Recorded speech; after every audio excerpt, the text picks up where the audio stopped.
Here we go. You really think you have a chance against us, Mr. Cowboy? Hey, motherfucker. What do you like to do? Oh, I don't know. Play chess. Screw. Well, let's play chess. They give off to Jonathan Taylor. Jump cutting his way. Close to the goal line. He's in there. Touchdown. I-N-D-Y. Jonathan Taylor. Wheeler finds Quan from the logo. Here's Halliburton into the front court. Mishandled it, but gets a shot. Hits it! Hits it! John, I have never been better to be on the air with you here in Indianapolis, a place where so many of my dreams have come true. The Ride with JMV on 93.5 and 107.5. The Fan. It is a glorious day once again in early October, and we are found in Fishers in one of our favorite spots. It would be Parks Place Pub. I'm assuming both Matts will be here a little bit later on. I can tell you, I just received a heads up. Lindsay Monroe of Channel 13 is going to slide by a little bit later on, so that is cool. We'll do that. We've got a loaded show. I'm looking at my picture just popped up there a second ago. That was pretty interesting. We've got Major League Baseball, so playoff action, live action baseball in the postseason and decisive game threes. Now, there could have been one more, but if you watched the Reds last night, it was like Little League versus varsity. That wasn't going to work out whatsoever, and which we'll talk about, I'm sure, coming up in a minute. But we're loaded, too. Bottom of the hour, Chris Myers has the call on Fox coming up on Sunday of the Raiders and the Colts, the longtime ESPN personality. I was just kind of thinking of his catchphrases back on ESPN a little bit earlier today, too. That deserves a wow, I think, is one of those. But Chris Myers will join us. He's got the call Sunday, bottom of the hour. It's Mike Chappell of CBS 4 and Fox 59 coming up in the 5 o'clock hour. Former Colts tight end Charles Arbuckle, 5:30 today. Charles, of course, splitting some time on the Colts radio network, but always a great analyst for us. And I will also give you a heads up that finally we got him out.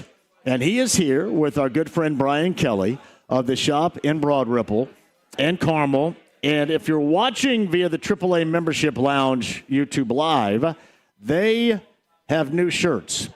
Now, we'll see how long they're able to go with these shirts, I guess, until somebody comes out. And we'll see. I'm going to put you on the timetable right now to see. But it is the Indiana Jones, Danny Dimes shirts right here that they have. The shop that is in Broad Ripple, that is in Carmel on Mass Ave as well.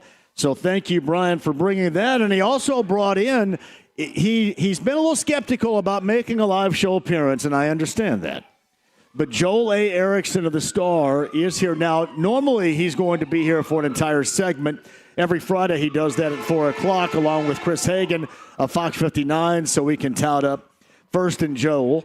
But Joel is here. We're going to work him not only in with our free sampling going on here, but also work him in on a couple of questions regarding Colts practice and Xavier Howard and all that stuff coming up in just a second. But Brent Halverson, who is my partner every Thursday, joins us once again, and it's cool with our Larceny Bourbon Locks and Luna Azul Tequila shots because your entire family is here today. That's awesome. It's pretty special, John. Yes. I mean, it's always a pleasure to be back here at Parks Place Pub. There's not a better place right here in downtown Fishers, and it's about to get a little bigger. We'll talk to Mr. Schleter at the 4 o'clock hour about that.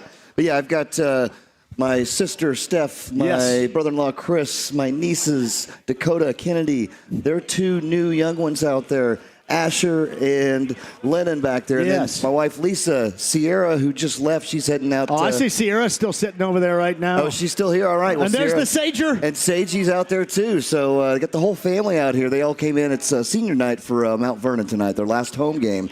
And sadly enough, this is going to be Sierra's last game ever as a Mount Vernon Marauder. That's so incredible. We've got to. I'm going to have to step out a tad early today. We're going to have to go out and walk out on the court, which is going to be pretty exciting with her. But, yeah, pretty special. They all came in from Florida and had a nice, wonderful lunch here to start the day. And now we're going to roll into some great conversation with you, my friend. And look at a friend I don't think you've met before. We did. To your we right, did meet right there. just momentarily. Joel A. Erickson of the Star. We've always talked about me being the bad influence, and we finally got him out on a Thursday, as it stands, with Larceny Bourbon Locks, Luna's Old Tequila Shots. What do you got over there, buddy? I've got it's Larceny and ginger ale. Look at that. That's my drink of choice right here. Yeah, so it's my trying lifestyle the JMV. fluid is what this is right here. I'm trying the JMV. Okay. The JMV is awesome, by the way. You will fall in love all over again, Joel. There's no doubt about that. All right, things you witnessed, things you didn't expect, I guess, after 6 o'clock last night, Xavier and Howard saying, you know what, I'm done. Last week was enough. I'm absolutely done. You probably witnessed a lot of things. I don't know if you've ever done that. No, I don't know that I've ever seen a retirement kind of mid-season like that. You know, I will say if I think back to like in the locker room on Sunday, it felt like he was a little bit different, but you kind of just chalk it up to that was such a bad game for him that, you know, I definitely wasn't thinking, especially after the stuff Anarumo said and stuff Steichen said, I was expecting him to keep playing in the lineup.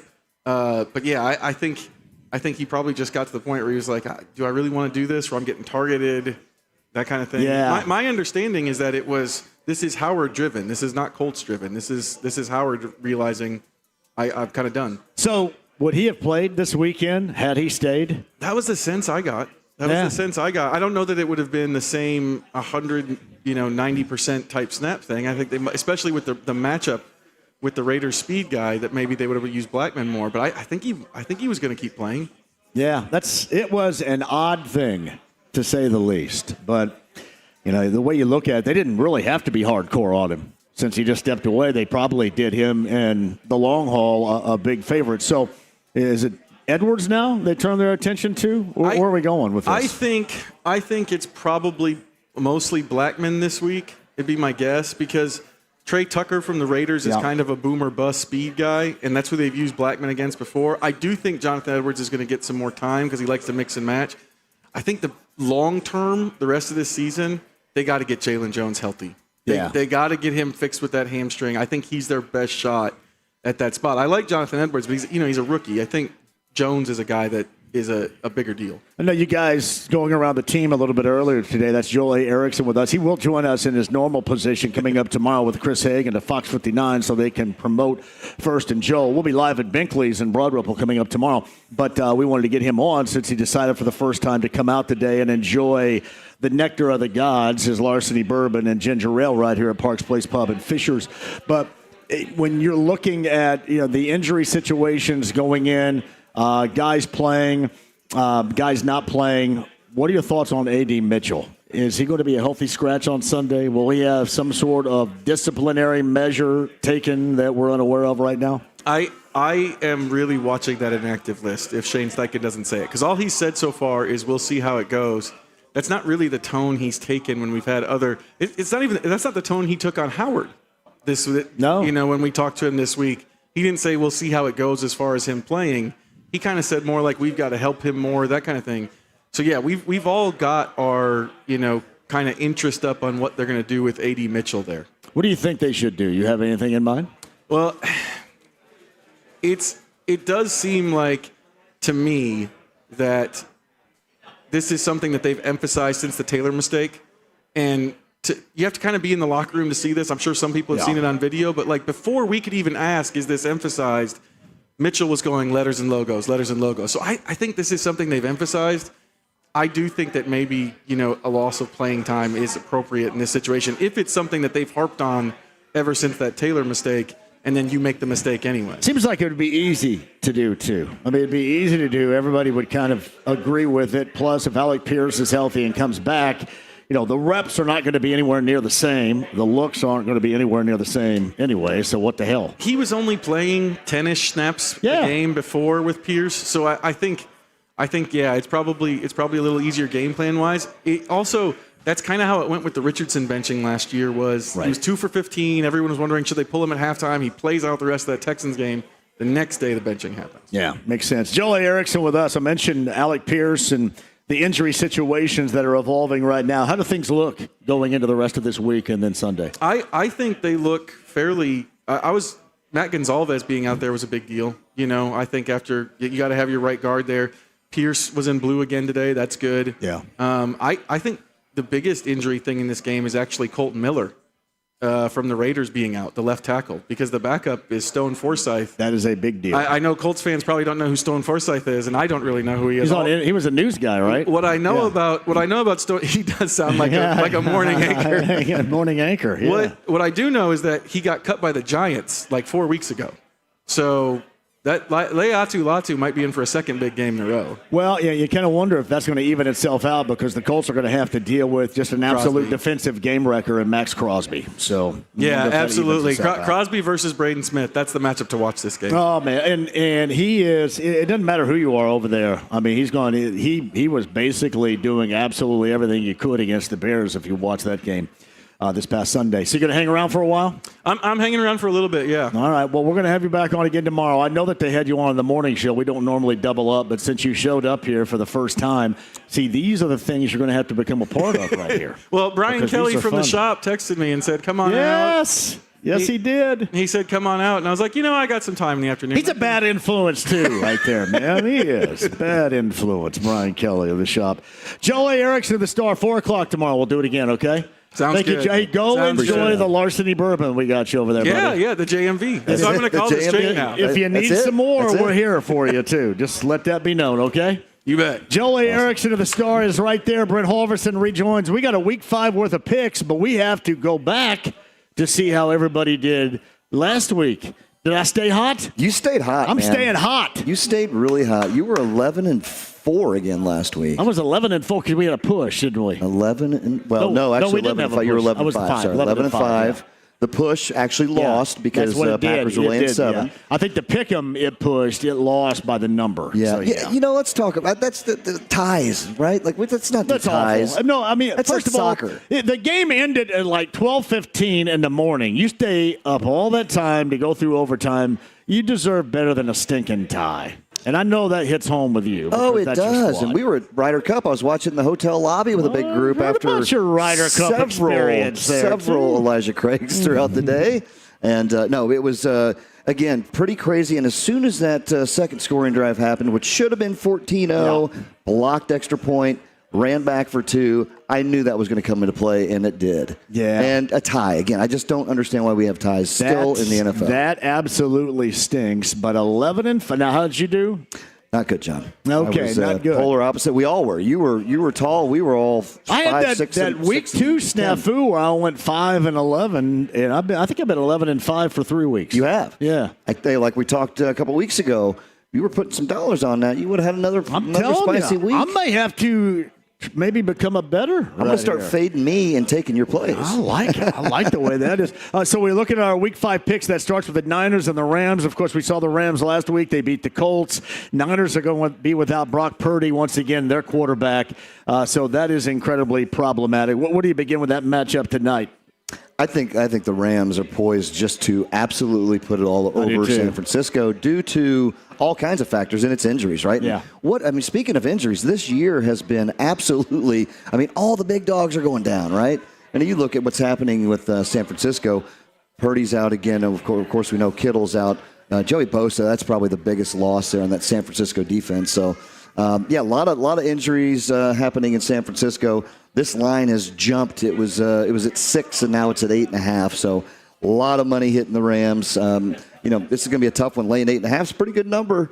But I think this is going to be a Rams 2-touchdown score win. Obviously we have some bye week teams this week as well we'll have to deal with, so not as large a schedule as what we normally would go through. Chiefs and Jaguars coming up this week. That's one to watch. The Jaguars get that win over the Niners last week in San Francisco. And the Chiefs, it looked like against the Ravens, they got offensively back on track last week, Brent. Yeah, putting up some points. Mahomes looking like the Mahomes of years ago, right? So, and there's again, not a lot of really super sexy games out there, but there are a couple, though. That Washington Charger game should be good now that Daniels is back. Mm-hmm. Still waiting to hear about Scary Terry. Then also you got the Tampa Bay-Seattle game, I think, is going to be the game of the week. Well, Tampa Bay was dealing with injuries, too, and they made major mistakes, especially Baker Mayfield. that kept them from really putting the pressure on the Eagles as we witnessed last week. And, the Seahawks just kind of going through it, 3.5-point favorites at home. The larger numbers probably scare me now more than ever. I will say this, tonight's doesn't, because I would agree with you. I think the Rams run roughshod. But the Bills have an 8.5-point number as a favorite at home. They didn't cover last week at home against the Saints in a win. They get the Patriots at home this week. So I don't know until they prove it to me. I don't know if I'm going to go with a larger number and one of the better teams in the NFL, the Buffalo Bills, even when they're playing at home, Brent. Yeah, it's tough. I mean, they're winning the games. They're just not covering, right? And again, some big numbers out there. They're sitting at 4-0, so they're in a good driver's seat. They're winning the games, but those big numbers have been tough to cover, and they've come just short, right? I mean, it was 15, they won by 12 or something like that. So they're just off there, and it's going to be, that New England team, they're looking pretty sharp, coming off of a big win too, and. Drake May looked outstanding. I know that because I have him in fantasy since I got drunk and passed out and drafted 4 quarterbacks. And I'm glad I did because I've needed like all 4 of them, and he was the starter. He looked really good. Now, we'll see. Is Jaden Daniels going to be back this week? It looks like he's in line to play once again. They've been going in Washington with Marcus Mariota. It looks like Daniels is going to be back this week as the Commanders on the road against the Chargers in L.A. Yeah, absolutely. He is back. I'm still waiting to hear on Terry McLaurin. That's another big piece right there. But you get Jaden Daniels back there. That does change significantly the game. I mean, well, the Chargers were massively disappointing in New York last week, too. And again, they played in New York, which means they basically played L.A. time at about 10 in the morning or whatever, and they looked like a team that was slogging around at 10 in the morning last week. Yeah, and you know what? So I didn't have a chance to watch a lot of football, but that was one game. I did watch that Steeler early game, which was nice, and then we're out on the course, so it was tough to watch. But I did kind of keep an eye on that, and I did see Jackson Dart brings a whole level of enthusiasm and spark to that New York Giant team. We've talked about this since the beginning of the year, that he should have been the guy anyway. He comes in there. Well, Russell Wilson drags you down at this point. He does. I mean, he had a great week, too, I think it was, where he threw for 450 and 3 touchdowns. But Jackson Dart comes in instantly, runs one in, first score of the game, and that place is electric. And I think Jackson Dart is going to be, they still don't have a really good offensive line, so they're going to be struggling with that. But I think he is going to give a little bit of a spark here. It'll be interesting to see how they do in week 5. Here's the problem with that. Even if you're the crappy Saints, you've got now a week's worth of tape on him. And those games with the rookie quarterbacks that, do some work and kind of surprise people, the next week I'm apprehensive about thinking, especially in a situation, no matter who they're playing, but against a bad team on the road, I'm a little skeptical about that. You got to be skeptical. I mean, that's a bad team on the road. You just don't know. I mean, it's the NFL, right? Things happen. That the unexpected happens. And again, with what we're seeing going on with all of these key players out there getting injured, I mean, you just don't even know. I mean, what about Tyreek Hill's leg, by the way? That thing was flipped over, turned sideways, and he leaves laughing and cheering. He was cheering. That's the only time you know how things are going with your team and your organization when the guy's cheering for his injury as he's leaving the field knowing he's not playing again this year. Yeah, I think he was happy. I think he was officially done. That might be the last we see of Tyreek. He's just going opposite of what it normally is, and that would be his personality in a nutshell. I just can't picture doing that leg. I mean, the way that leg was, I'm like, how do you get up even smiling after that, man? I mean, you must have to get some kind of a good shot of something to make you feel better. I don't know. That was pretty wild. The England game this week is the Vikings and the Browns. Of course, we talked about no J.J. McCarthy for the Vikings. It's Carson Wentz again. And Dylan Gabriel is going to get his first start on the road in London at Tottenham Hotspur Stadium coming up on Sunday morning at 9:30 a.m. I will give you this. The Browns defensively can hang, but all over the ice with Flacco, and we saw that here a year ago. And you get a rookie quarterback going on the road. The Vikings defense can be decent to better. That is a tough call, even if I do like the Browns defense. I think we all do. Yeah, and their defense is stout. But, you got to look also, too. I mean, the Lions put 34 up on them, right? So the Lions came out there and showed them how to do it. The Browns beat the Packers, right? So, yeah, with Dylan Gabriel back there, what does that bring, right? That's going to be the big question mark. Is it going to be that rookie start where he gets picked 4 times and it just falters? Or is it going to be that Jackson Dart, where Jackson Dart didn't do all that great, only threw for $111, but he brought a spark that sparked everybody else in that game. It's going to be interesting to see that. I mean, everybody's still kind of scratching their head on Shadur Sanders. What's Sanders doing there, sitting at the third spot? But I think just seeing what's going on here and a game that early. I mean, granted, over there, what is that? That's like 2 or 3 in the afternoon. I think there's 6 hours difference, but. It's going to be interesting to see how that really comes into play. I mean, you can just tell right away when you look at these over-unders, everything's in the 40s, mid-40s, high 40s, and then you got 36.5. It tells you we're going to have a little bit of just kind of a barn burner. I think Myles Garrett might eat Carson Wentz, so just fully eat him. That's the thing, but we'll see.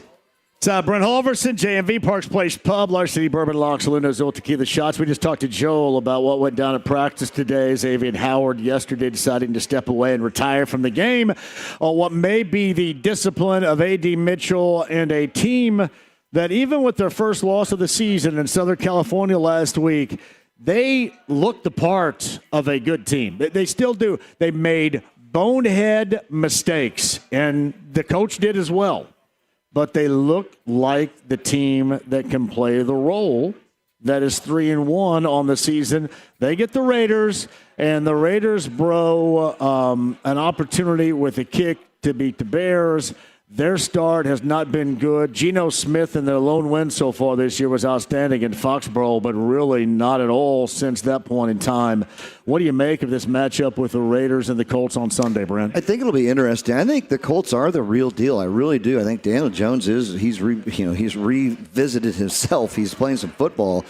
Bonehead moves, like you mentioned. That Mitchell fumble, I mean, if you're listening out there and you play football, you hold on to that ball until you are passed through the end zone. Don't let go of it. Don't celebrate early. Get in there. That changes the whole complex of the game if that happens. Right? That and the hold, and then the 10 men on the field. And bonehead moves, right? Bonehead stuff. But still, that touchdown, they were up 10. I can't even believe it. But anyway, I think, the Colts, they do have it together. The question mark is the Raiders. They look really good one week, and then they look like they can't even play with anybody else the other week. So what Raiders team are you going to get? That's going to be the biggest test right there. I mean, we can see it. The Colts are a pretty stout 7-point favorite. And, coming off of Ashton Genty for the Raiders, finally breaking out and having a big day last week with 3 touchdowns. So, it's going to be interesting again. I think it's going to be the Colts are at home. We got to love that. Yeah. You got to love being at home field advantage. 12th man's got to get real loud. So, we'll talk through this here at the top of the 4 o'clock hour. We'll go through and pick it apart a little bit. We've got some synergy working at Parks Place Pub because this fine young lady just walked in with a Stephen Kwan jersey. And then Stephen Kwan just flew out. Huh? Yeah, the Kwan jersey's right behind you right there. And unfortunately, Kwan just flew out. It was weird, though, the dynamic. Kwan came to the plate, and the jersey walked in right here. Would have been pretty spectacular if it was a big home run right off the bat, right? Yeah. Hey, just walked in. Playoff baseball, I'm so happy our Reds got there, but my God, we did look like JV out there against a professional team. Yeah. Hey, let's a shout out to you. Just walked in with a Kwan jersey, and Kwan, but you didn't bring good luck because he just flew out. Yeah, there you go. Parks Place Pub, Brent and I, we got a lot more for everybody. What do we have? We have gear to give away, correct? Got some great gear. And we have sampling going on, and we're going to have a fun-loving Joel Erickson that we're going to be the bad influence for over the course of the afternoon. That's me right here. That's right. You're doing well right now. He's enjoying a nice little Larceny ginger ale. Look at him over there. Yeah. It may have a slight nip on it right there, but that's okay. That's right. You gotta have a little nip to it. Not everybody can be like us and professionals. You cannot. That's right. Well, hey, beautiful day. Parks Place Pub. Garage doors are open. The air's flowing in here. It's a great feel around here. And again, we'll talk through a little bit about this awesome place that's going to be growing. So we'll talk about that. It is. They've got big news. Sleater and Whitlow, I believe, a little bit later on. Lindsey Monroe is going to join us here live a little bit later on, too. Charles Arbuckle, the former Colts tight end for the Radio Network. After 5, Mike Chappell is going to be there as well. Our picks for Week 5 coming up in the 4 o'clock hour. But coming up next, Chris Myers, who's got the call coming up on Sunday for Fox. It is the Raiders and the Colts and the longtime sports voice, whether it's Fox or ESPN. And Chris Myers has been awesome because he's been doing a little bit of absolutely everything My man has lived the dream. Chris is going to join us coming up on the other side. I've got Kansas Jefferson Starship tickets for you and more bullseye passes over the course of the afternoon. The stream, the app, it's HD Radio. I've got the text stream working for you, 317-239-1070 as well. The AAA Membership Lounge via YouTube Live. Hello, everybody out there at Parks Place Pub in Fishers. Week 5, Larceny Bourbon Locks. Luna Azul Tequila Shots. We're back with you and Chris Myers on the other side. It's 93.5, 107.5 The Fan.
Your brain on drugs. Any questions? 93.5 and 107.5. The Fan.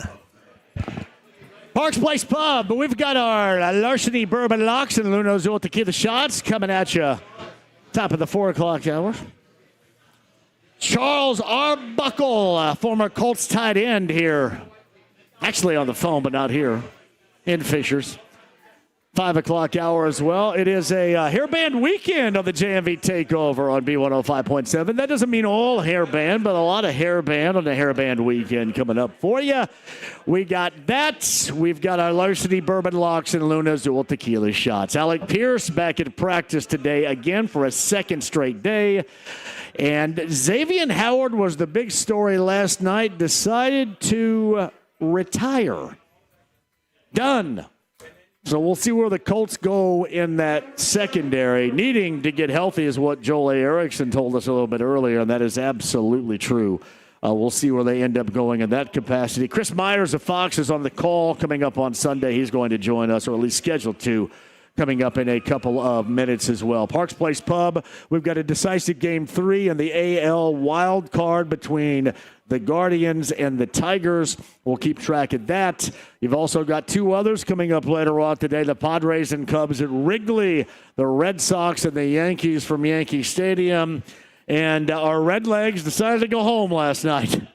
You know, it's funny. All you had to do, just turn up the volume. And as Lance McAllister told us yesterday, you could tell the volume and the mic setup magnifies bat on ball. And last night, it was never more evident when the Dodgers made contact. It sounded like somebody shot a stinking cannon on your TV at home. When the Reds made contact, it sounded like you were swinging a wiffle ball bat at a marshmallow. It just was not the same. And listen, I know the payroll, and I know young and inexperienced and all that. It was just not the same at all. And even when they got out early with that 2-0 advantage, you just knew. And all you have to do is you go through that Dodger lineup, and what are you going to do with that mess? I mean, how Will Smith wasn't even out there. I mean, all these guys, even their worst hitter on the team, like went yards 16, 17 times in a year, and hell, that'd be close to leading the Reds. Yeah, it just wasn't the same. Was not the same. And you saw it last night. I will always be a Reds fan, but it was tough. I guess if for nothing else, when the Dodgers started batting around, you kind of knew that, Brent, it was okay to go to bed. It was tough, John. I mean, I'll tell you that first game made it a little interesting, right? Bases loaded, knocked a couple in, scored a couple runs, ended up getting beat, 10-5. Yeah. But, had a little bit of activity there. We're missing that 35-40 home run a game guy, or a year guy. We just a couple more hitters. Well, we need a lot more stuff, right? Yeah, a lot more stuff. But yes, that's exactly right. They need a lot more stuff. When you look at that, that Dodger team, I mean, they just keep continuously going. They're knocking home runs out all the. I mean, it was tough to watch last night for sure. They need a lot more stuff. On the Andy Moore Automotive Group Hotline, he's on the call coming up on Sunday. You know him. I mean, for decades, he has been in your household doing a variety of sports work, whether it's ESPN and certainly for a number of years now on Fox. He's been a part of the Indianapolis 500 in the past before as well. Chris Myers has got the call. The Raiders of the Colts coming up on Sunday. He's kind enough to join us on the Andy Moore Automotive Group Hotline. Hey, Chris, thank you very much for the time here in Indy. How are you? I'm good. No, my pleasure. Thanks for having me on. Look forward to it. I know that you probably get sick and tired of talking about this, but if you don't mind, indulge me for a moment. You come from the golden era of catchphrases and when, ESPN, when everybody was tuned in. Do you have a favorite of yours? Because I will say this, and I probably owe you some cash because of it. I use your stuff still to this day, not on the air, but to my friends. I think you're the most popular amongst my friends of catchphrases from those of the past of ESPN. Well, no, feel free to use them. That's why, and they came up, and they always came up naturally. We'd all be in the newsroom there, it'd be Dan Patrick or Tarico Indicone, whoever we were. And, before we go on, we're watching all the games, and somebody would holler out something. So that's kind of where you never go on at least I didn't go on and say, hey, this will be a catchphrase. So you use it on there. I think I threw, I kid because I care. That deserves a wow. That came because we just kept saying wow at certain times. And then, by the way, I have a book out called That Deserves a Wow, which talks about SportsCenter and a lot of the great moments in sports and a little bit about catchphrases and some sports broadcast material. So, yeah, the you're not good, that was kind of a Caddyshack line. Later, I got to hang with Bill Murray at the ESPYs, and we've become friends. He actually wrote the foreword for the book. So I don't know that I have a favorite. Probably that deserves a wow, because it's just something that, I just use, and we use it in general conversation. But I never really thought about that. There's a few others. What was your favorite? Let me ask you, since you seem to have No, I'll tell you, Chris. I just used "I kid because I care" yesterday, brother. Seriously. Oh, good. All right. I do it all the time. Yeah. Yeah. And there's funny stories behind it. I use "Crazy Go Nuts," which is not related, when things get a little chaotic or spicy. And that was a Billy Crystal Fernanda. That was one of his, and I met him and then interviewed him on Up Close. And I told him, I said, "Is it okay to use that?" He goes, "Go ahead, steal it. It's great to repeat these things and keep it going." So, but I kid because I care. Just that just came from a family of where you insult and tease each other, and it kind of would get me off the hook, if I said something that crossed the line. And so you're kind of kidding, but you do care enough to talk about that with the person. So it works. That era of sports coverage, until further notice, will never be seen again. And I view that, Chris, as the golden era. Because that yes, to me, in a nutshell, is what I want in sports coverage. I don't need, 15 people on the set yelling at one another and all this stuff and all these outrageous topics. I mean, I know I host a talk show, but the golden era of what you guys provided will always be my favorite, even though we probably will never see anything like that ever again. Yeah, well, it's so wide open now, and there's some advantages to that. I'm not a big fan of debate TV because I think, at least, and I did talk radio when I started sports talking, that happens naturally. I think the problem with whatever the panel is, they set up beforehand, hey, you say this, and I'm going to make sure we can't agree. You have to say that. So that bothers me. It's not as authentic. But no, that era, and that's what made ESPN and sport. It was the only game in town. I mean, and now you have an MLB network and an NFL network and a tennis channel and a golf channel. And obviously you have competing sports networks at Fox and CBS. And so it's a totally different world, and the streaming and the internet world changed things. And so you're right. We'll never see it again. It was great to be a part of that. I'm really thankful for the opportunity. I spent a decade there, and now I've been at Fox Sports. And both places, really, I kind of hit as they were growing, early 90s at ESPN up to 2000, and then Fox when they got baseball to go with their football, and then NASCAR, and then IndyCar, and soccer, et cetera, et cetera. So, but it's a good time to be a sports fan because you have a lot of choices, and I think that's a good thing for the fan or the viewer or the listener.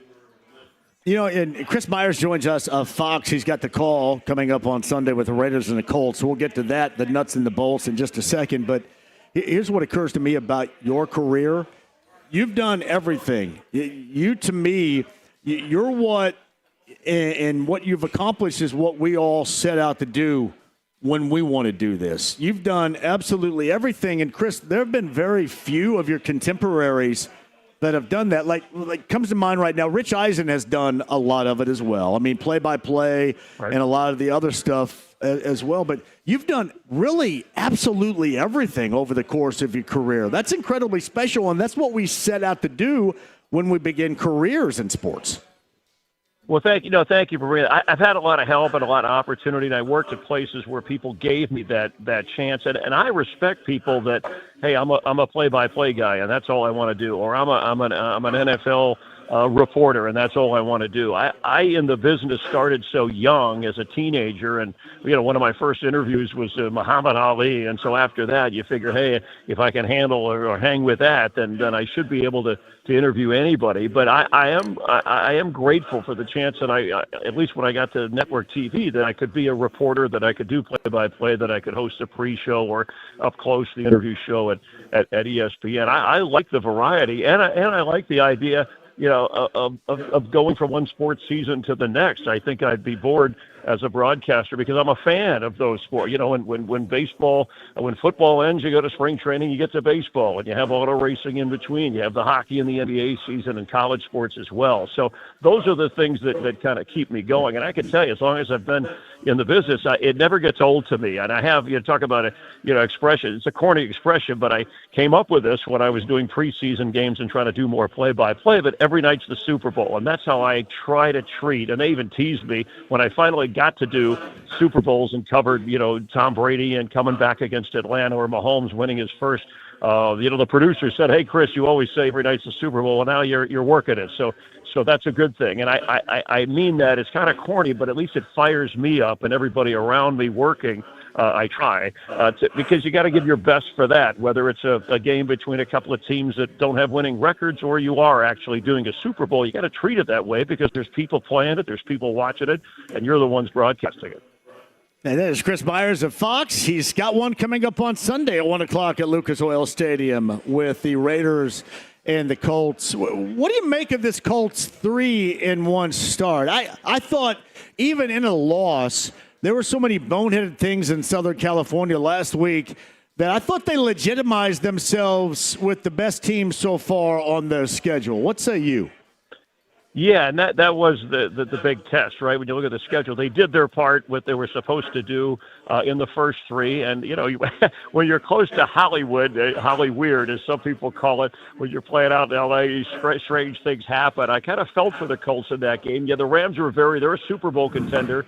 I think the Colts are a playoff contender. I mean, it's legitimate in the sense that the way that they have played good defense against the run. I know there's some secondary issues, and as we get ready for this game, I think the magical part is, would the Colts find a quarterback, and especially with a coach like Shane Steichen, who's done such great work with people like Justin Herbert or Geno Smith before, or even Jalen Hurts, and the Daniel Jones, it's working, and that's for real. I mean, I know he may turn it over in spots. You can't beat him up for what happened in the Ram game with the interceptions, but you've got Jonathan Taylor. You've got a good ground game. I mean, the Eagles have that Saquon Barkley, Jalen Hurts thing. They have that working here. And so I think this is, the division's there for the taking. I think it's going to be the Colts and the Jags battling for it. And every year, the numbers, there's at least 4 teams since we've gone to the wild card format that weren't in the playoffs last year that get in this year. And I think the Colts are one of them. And I don't care who they play. I looked at their schedule. They're a 9 or 10 win team. They got to beat their team in their division, and especially Jacksonville, at least split with them if they're going to go forward. But yeah, this is another follow-up week, a game they should win. And I know they've got to sort some things out on defense. Sorry to hear about Xavier Howard announcing his retirement after being picked on in a couple of games. But in the long run, at least the Colts know what they're dealing with. And I think that's an important part of their area, their game that they have to correct if they expect to make the playoffs. So, Chris, on the Raiders side of things, before I let you go, what are the Colts dealing with? Geno Smith looked incredible in week number 1, and since then, it's been certainly more down than up. We've known this Raider team, operationally speaking, with special teams and Tom McMahon being the leader there, normally to be top-notch. Last weekend at the end, that cost them that game against the Bears. Do the Raiders have any idea who they are either side of the football right now? Yeah, and Geno is struggling. I don't think other than Brock Bowers, who they're throwing to him later in games, and Pete Carroll said that's not by design. I guess defenses are taking him away early. But their receiving core, Jacoby Myers, a veteran, coming off a big year, but hasn't been real effective.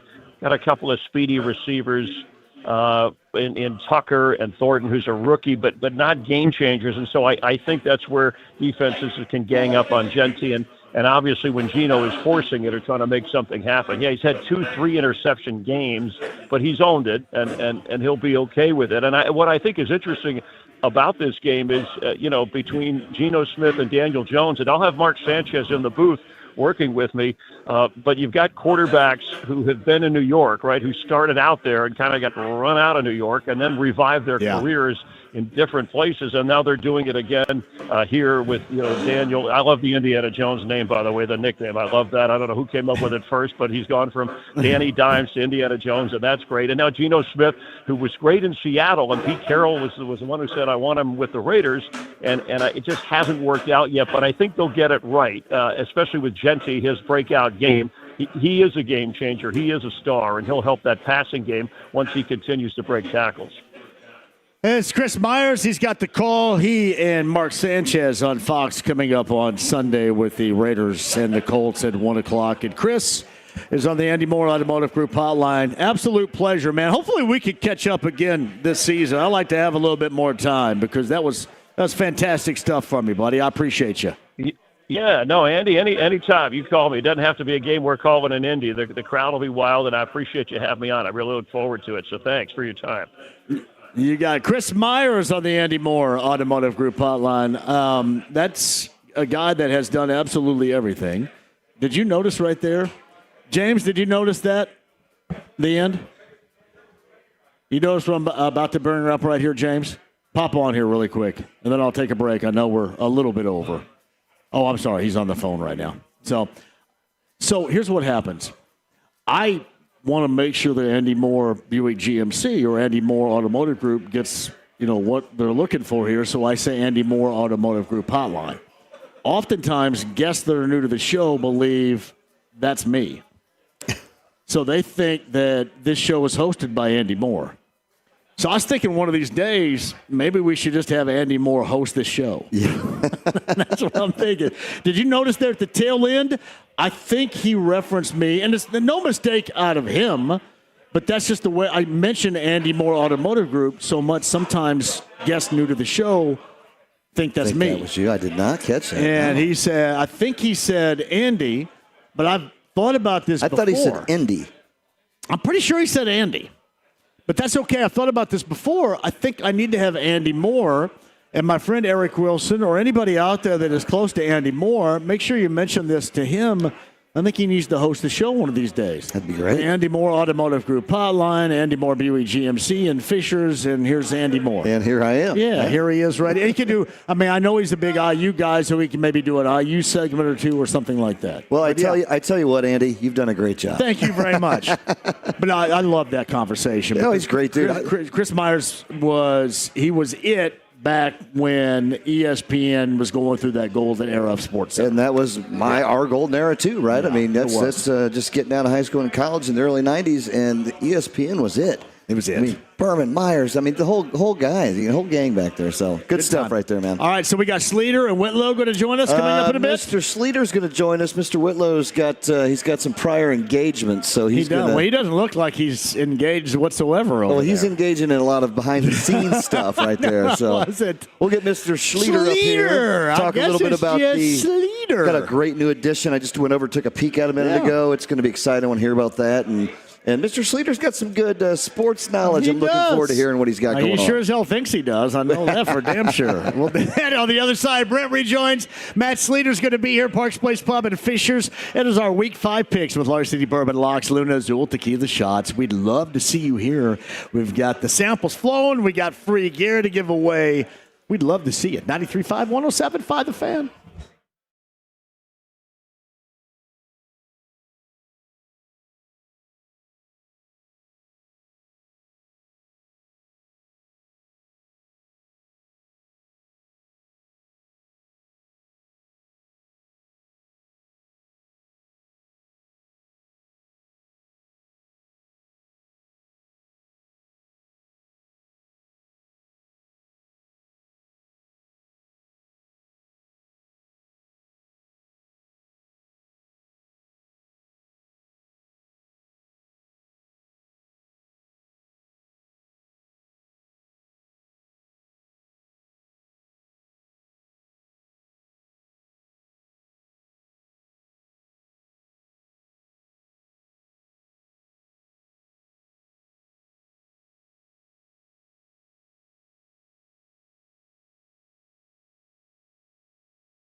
Really, I felt it on my leg.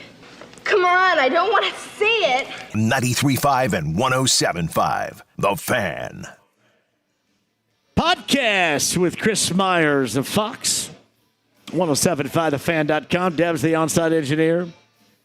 James back in the studio. I'm John. Brent is here. Samples flow, free gear, and Parks Place Pub, the location. Sleater is on the inbound. I guess Whitlow's not doing it, but Sleater is here.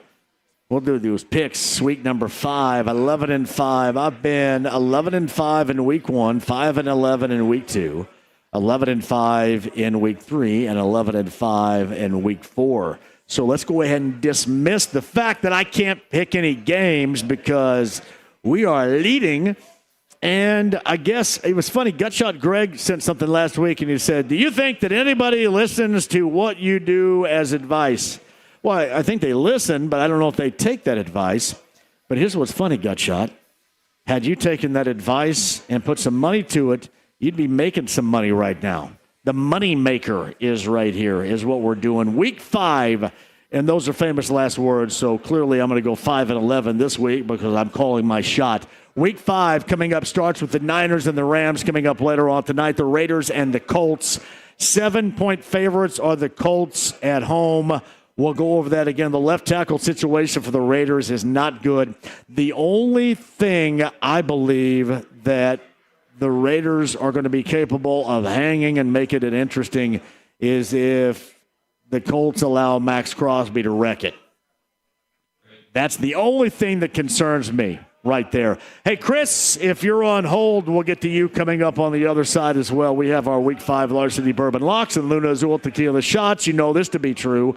The spreadability is back, Central Indiana, for the football season and for the fall of 2025. That spreadability? Win Schuler's Cheese's original sharp cheddar, bacon and cheddar, and jalapeno pepper. It is so good on crackers. It is so good on chips for vegetables. You can even put that on burgers. If you're like me, you can slap it on a turkey burger. That would be outstanding, too.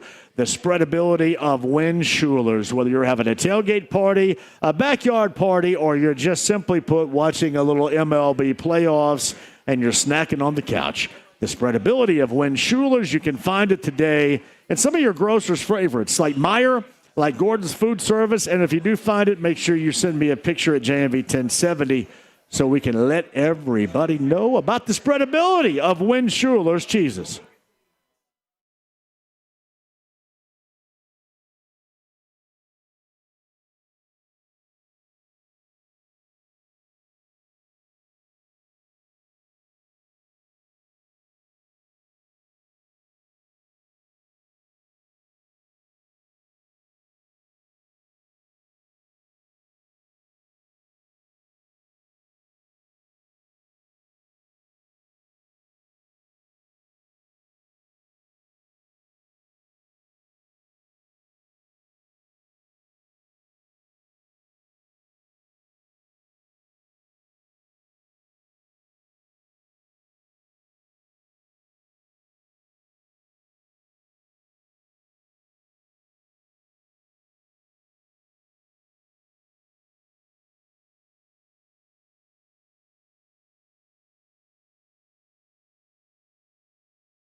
JMV. 93.5 and 107.5. The Fan. Oh, yes.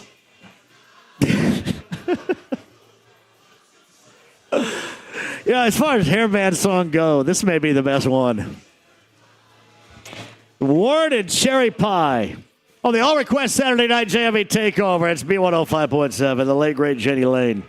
Hey, I want to give a shout-out, too. This is not cherry. This is Kentucky cider. Evan Williams Kentucky cider right here. Here's what happens. I send out the bat signal to Brent Halverson a little bit earlier today. I said, hey, man, do you have any of that Kentucky cider stuff? And he goes, yeah, I got some.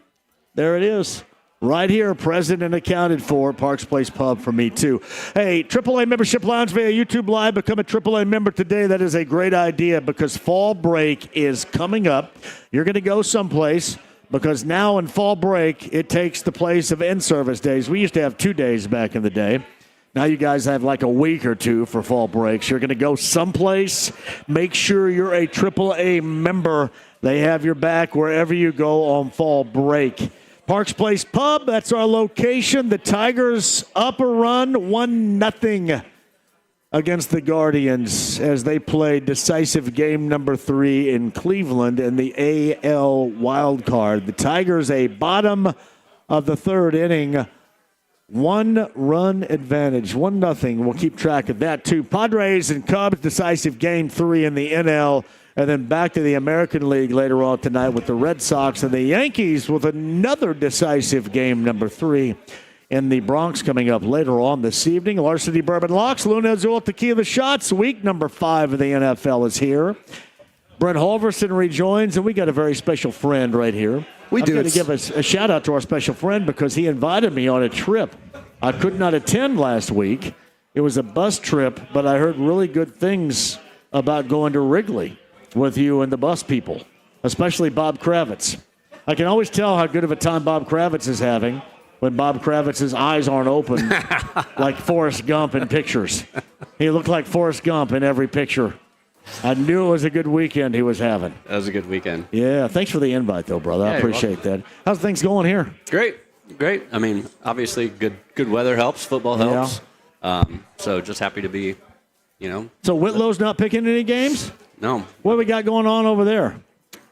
Him? Yeah. He's working. Oh, he's working. Somebody's got to hold down the fort. Somebody's got to hold down the fort a little bit here. You guys are going to make an addition here, I guess, right? We are, yeah. I had the pleasure of taking a little tour over there earlier. That looks really good, man. Thank you. It's a month away, right? Yeah, probably. Well, Ish. I said, what am I allowed to say when I get on there? And Willow says, do not give an opening day. Yeah, no, take that back. My only instructions. No, I would say end of October sometime we'll be opening. We'll be knocking through the wall here, and you'll be able to. It'll be a 21 and over lounge, a little higher end drink menu. Oh, cool. Cocktails. So it'll be cool. We'll still have the kind of the sports bar theme, but just a little bit more casual and 21 and over. We love having kids and family friendly and all that, but there's a time and a place for it. And if anybody ever wants to get away from that, we want to be able to have that as well. Well, just might happen to know of a few things for your higher-end cocktails. If you need any suggestions, just let me know. We can help you out with that. I think Brent's got you covered. Heck yeah. On that level right there with the higher-end stuff. What else is going on? Now, did I? And I know you're a part of the Ignite, the volleyball team. Is there a film festival documentary coming out regarding the Ignite that I'm aware of? Yeah, next weekend. That's what I thought. Yeah, they put together a documentary on the success of the first season and everything. It was just obviously a great ride. Yeah. And great documentary coming out. I actually officiating a wedding in Illinois that weekend, so I'm not going to be here to see it. But yeah, what do you officiate weddings too? I do. Yeah. You do it all. You got 94 hats. Well, you can do that in Southern Illinois. I think. Like Yeah, you can just say. Yeah, so just marry anybody. Marry anybody. Hey, I think you feel like getting married? I think I'll go ahead and marry you. Go ahead, yeah. I'm in Southern Illinois. Let's do it. That's so, right. Yeah. But no, that's pretty cool, though. And I'd heard about that, I think, earlier in the week, that there was going to be a documentary making its debut next week. You want to watch it? I'll get you a ticket. Pretty good. Sold out. Yeah, that's what I heard. Where is it? Downtown, Bottle Works area. Yeah, that's a part of the Heartland Film Festival, Yeah, is it that's not, right. too? That's Yep. awesome. So well done. How did the year go for everybody involved. Ignite. Yeah. Went to the championship in our first. No, I mean, just in general terms, to be, we saw what they did on the floor, which was awesome. But just in general terms, how'd everything go with the team itself? I mean, I feel like huge success. Yeah. I mean, if you talk about where we wanted to be as an organization versus where we ended up, I think we exceeded all expectations. That's awesome. The community, just the Indianapolis community, sports community, supporting women's sports is just, I think it blew everybody away. And, our new coach that we had just hired a couple months ago, I read an article, I think it was yesterday. She went up to Purdue and watched Purdue, and she just was blown away by the amount of support for women's volleyball in the state of Indiana. Yeah. And that's exciting to hear somebody come in new and say, wow, this is going to be a special place for volleyball for a long time. Pretty cool. It is, no doubt about that. That's Matt Sleater of Park Place Pub. Our location here today, Larceny Bourbon Locks and Luna Azul Tequila Shots. My good friend DJ Skids wants to know if you're going to have DJs posted up in this new section here at Parks Place Pub. We're not going to do music or anything over there. Traditionally, that's going to be the place to go to get away from music. We have big bands and stuff in here. That'll still be the place that people can come and enjoy a cocktail after dinner or whatnot and kind of get away from it. So, gotcha. Yeah. Saw a couple of really good write-ups, too, about the town of Fishers. I mean, they're really behind you guys. They really love what you've done here and promoting it out. You just got to love to see that. So you're bringing another great product to beautiful Fishers, Indiana, man. Yeah, I appreciate that. I mean, a lot of credit goes out to the community for supporting it. I mean, that's one thing you'll hear about people from outside the community. We'll talk about how Fishers shows up to support local businesses and sports and just everything in the community related. This is a hellaciously awesome area right here. Yeah. It just really is, Matt. Thank you. You guys ready to pick some games? Absolutely. Sleater's here. Holverson here. I'm JMV. By the way, shout out to Sean Collinsworth. Are you the only bro that's showing up? We got more bro. Is Smiley showing up here? Oh, we're going to make fun of his ass when he gets here. I can't wait to do that. We can't wait. Parks Place Pub. We are in Fishers, Larceny Bourbon Locks, Luna Azul Tequila Shots. James, cue the band. Our Week 5 selections start right now. And remember how damn good I've been, right? 3 out of the first 4 weeks. Niners and Rams later on tonight. The Rams beat the Colts last week. You know that to be true. The Niners coming off a loss at home to the Jaguars. Problematic for the Niners. No Brock Purdy later on tonight. So you get the Rams are 8.5-point favorites. I think Stafford, Nakua, and that offense is going to continue to hum. Bury the 8.5 and give me the Rams by double figures on this Thursday night game. Yeah, I'm with you on that too, John. I mean, I don't like these super big numbers, but again, we've seen what this team has done. They're sticking around. And what you just mentioned, that Puka Nakua, he leads all the receivers right now. You got Devontae Adams back there. You've got Kyron Williams. Matt Stafford's looking good. I mean, they've really got it going on. San Francisco's just too banged up, I think, here, and I think you're right. I think this is a big number. I think they win by double digits. I'm going to say 28-17 Rams means they cover the 8.5. Yeah, this is a big game, obviously, for both teams. The 49ers, if they want to hang in this division, they got to have a game like this. They're so banged up, it's really hard to get a read on it. You know who the third-string quarterback is if something happens to Mac Jones? Adrian Martinez. Yeah. Remember that name from Nebraska? Yeah. Nebraska. What if he were to come in tonight? Mac Jones is banged up. He's got a bum knee, so hard to say what's going to happen, but the Rams don't need to cover a spread. The Rams got to win this game, super important. So I don't think McVay tries to do too much. I'm going to take the 49ers on this one. All right. Larceny Bourbon Locks, Luna Azul Tequila Shots in London, the Vikings and the Browns. I'm assuming that the Vikings just stayed in Europe. They were in Dublin last week and London this week. Carson Wentz was banged up as we witnessed. Meantime, the Browns with Myles Garrett, but also with the rookie quarterback starting and Dylan Gabriel. This one's an odd one. The Vikings are 4.5-point favorites. I do like the Browns' defense against Minnesota and Wentz, but the whole rookie quarterback situation, and I think maybe the fact that the Vikings stayed in Europe, maybe they're going to be more acclimated. Bury that 4.5 and give me the Vikings in London, Brett Holverson. You know, those are all great points, John. I mean, I'd look at this game. I won't even touch this game. There's just too many unknowns there. But what you did mention there, and I think you're going to see a little bit more Viking fans over there. But I don't know. I'm going to go ahead. I like the points here. I think this is a field goal game. Give me the Cleveland Browns. I'll take those 4.5 points. Sleater, what do you got? Now you're looking at a rookie quarterback against that Brian Flores' defense is going to be extremely tough on him. He's never seen anything like what he's going to see this weekend. But you've got Carson Wentz behind an awful offensive line against a really tough front four for the Browns. So I'm with Holvey. Give me the points here, 3.5. Now, one other note on that. Dylan Gabriel's 25-1 to win Offensive Rookie of the Year. I wait till after this game because I don't think he'll look good against this defense, but I bet you can get a better number even after this game for him to win Offensive Rookie Good of the Year. stat there. I like that. Varsity Bourbon Locks, Luna is to give the shots week 5. So Lamar Jackson, problematic right there. Is it not? The Ravens are 4-9 without Jackson going all the way back to 2019. I don't like the Texans at all. I think they look terrible. But if there's no Jackson, there's zero way I can go with any Ravens, even the way that they've looked. So in this case, I think it would be a 1.5-point favorite of the Texans on the road. I'll have to go ahead and take that number. Give me the Texans. I don't feel comfortable in it because I think they suck. But, man, the Ravens are an absolute mess right now for a variety of reasons, including their win-loss record. Yeah, I'm with you, too, here, John. I just don't know. I mean, Cooper Rush, Lamar Jackson is a game changer, although they haven't been playing well. Houston has looked horrid the first couple of games, but they did, they did come back. But I really like watching the points move here, right? I mean, we knew how much it moved. It moved 7 points from Lamar's announcement of being out. I'm going to go ahead and take the Houston Texans as well. I think this is going to be, it's probably a field goal game. Give me Houston Texans. They win at 23-20. They cover 1.5. It's kind of like one of those deals where you saw the Chiefs last week as underdogs at home. You don't get Chiefs underdogs at home very often. You don't get Ravens underdogs at home very often either with John Harbaugh. And I get what he means to the line and everything. I mean, I think the total line movement on this was 11 points. Was it? Well, I think it opened at 9.5, and now it's swung the other way. I mean, it's a huge movement regardless. I can't remember the last time one guy meant that much to a point spread.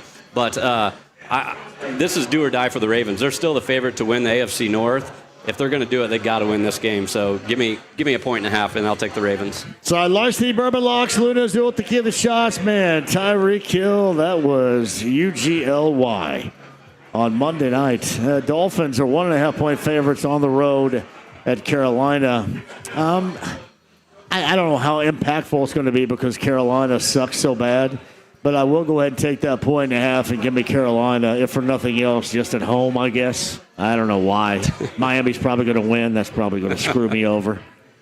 This is tough here. I mean, it is because these first 4 games really. Just how banged up they are, where these numbers are sitting, what's going on, where they're playing, what they're doing.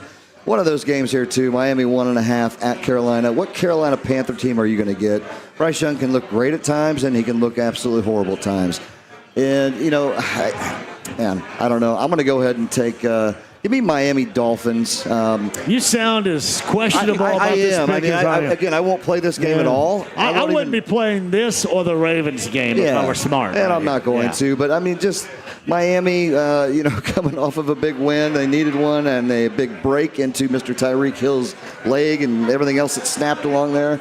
I think you're going to see Jalen Waddle step up, and they got Darren Waller, who came in pretty hot last week. I'm going to ride 2 again. Give me Miami, lay the 1.5. Slater. I love, John, your analysis on the Panthers is the Panthers suck. They suck. They're so bad. I'll do you one better. I think the Dolphins suck worse. Yeah. And they're on the road. So, I'm going to take the Panthers at home here. And the Sharps are all over Carolina. So. All right, Giants and the Saints. This is weird, right? Because Jackson Dart, a little enthusiasm with that win over the Chargers, the rookie quarterback for the Giants. You got that. You would look their matchup with the Saints, and speaking of suck, the Saints suck as well, but they did cover against Buffalo in Buffalo in the loss last week. They're 1.5 favorites. Here's what I think about a rookie quarterback like Jackson Dart. I think once you get a week's worth of film, you're going to be able to analyze that and go at him better. So I'm going to go ahead and lay that 1.5 and give me the Saints to win this thing against the Giants at home this weekend, Brent. This one is going to go out to Pat Powers because I told Pat Powers when Jackson Dart got in, they were going to change the dynamics of this New York football Giant team. And he didn't look great, but he came out hot. Him and Cam Scattaboo, they got some young blood, some young life there. This again, another game that is absolutely horrible. I don't really know that I'm going to bet this either. Another 1.5 game. It's going to be tough. I mean, New Orleans has hung in there quite a bit with people. I just don't. I'm going to go ahead for my boy Pat Powers. Give me the New York Football Giants and Jackson Dart to go 2-0. Slater. I'll give you one stat here. Rookie quarterbacks, to your point, John, making their second start, just exactly what you're saying with film. When they're on the road in their second start, they're 13-34 straight up. So I think the desperate Saints here pull off a win and cover the -2.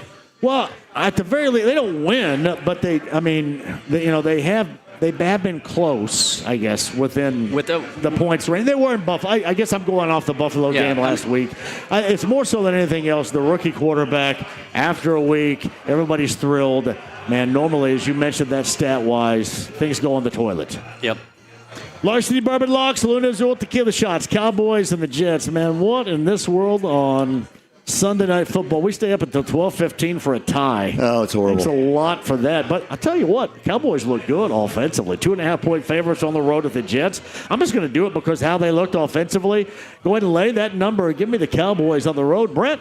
Yeah, that game was absolutely horrible to watch. I was pretty big on the money line of the Packers, so I was okay with the tie. But, the way that it was just back and forth, the defenses just looked horrible.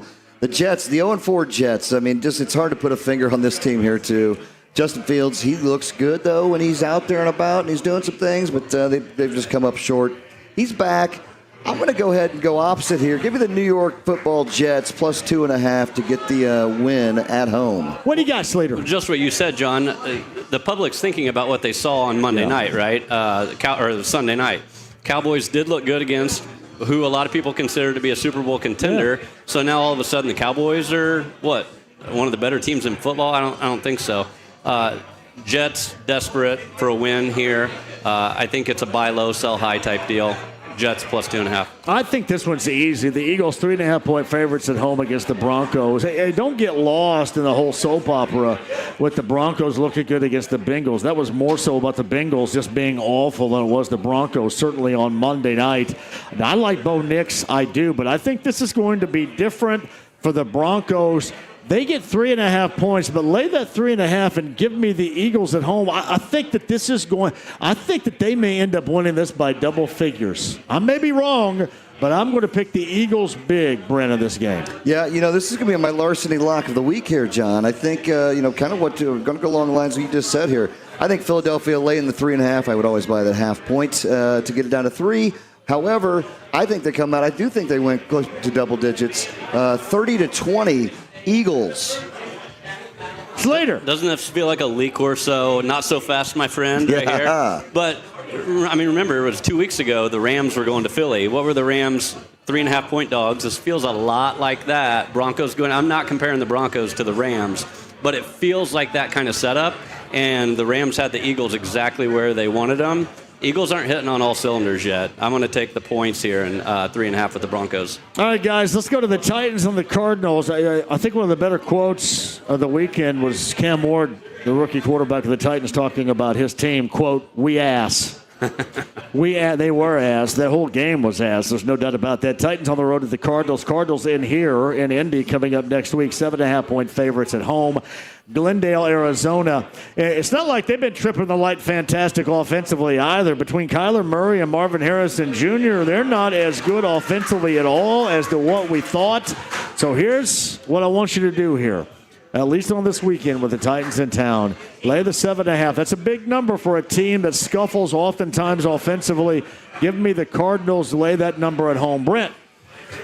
Yeah, again, another tough game. I hate that 7.5 line, but I think I'm with you on that. I mean, these Titans, they're struggling. They're not good. I thought Calvin Ridley would be a huge asset to this, getting them doing something. He just has not done much at all for them.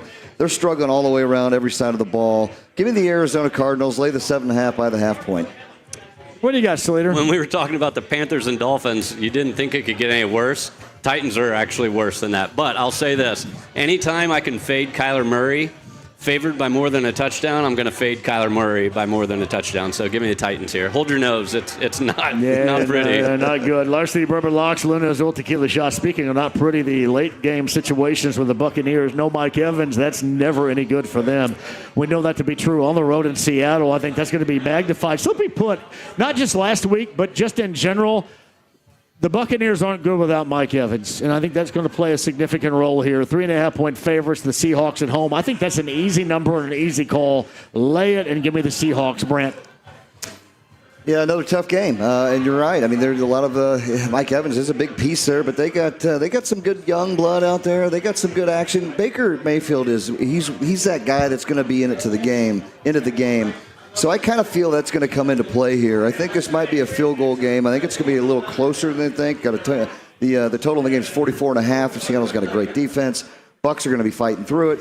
Give me. I think Seattle wins the game. I think Tampa Bay covers. Give me Tampa plus 3.5. What do you got over there, Sleater? Yeah, I don't think Bucky Irving practiced today, but Baker did, which would be huge. This feels to me like I can just picture it with 90 seconds to go. Baker's driving, right?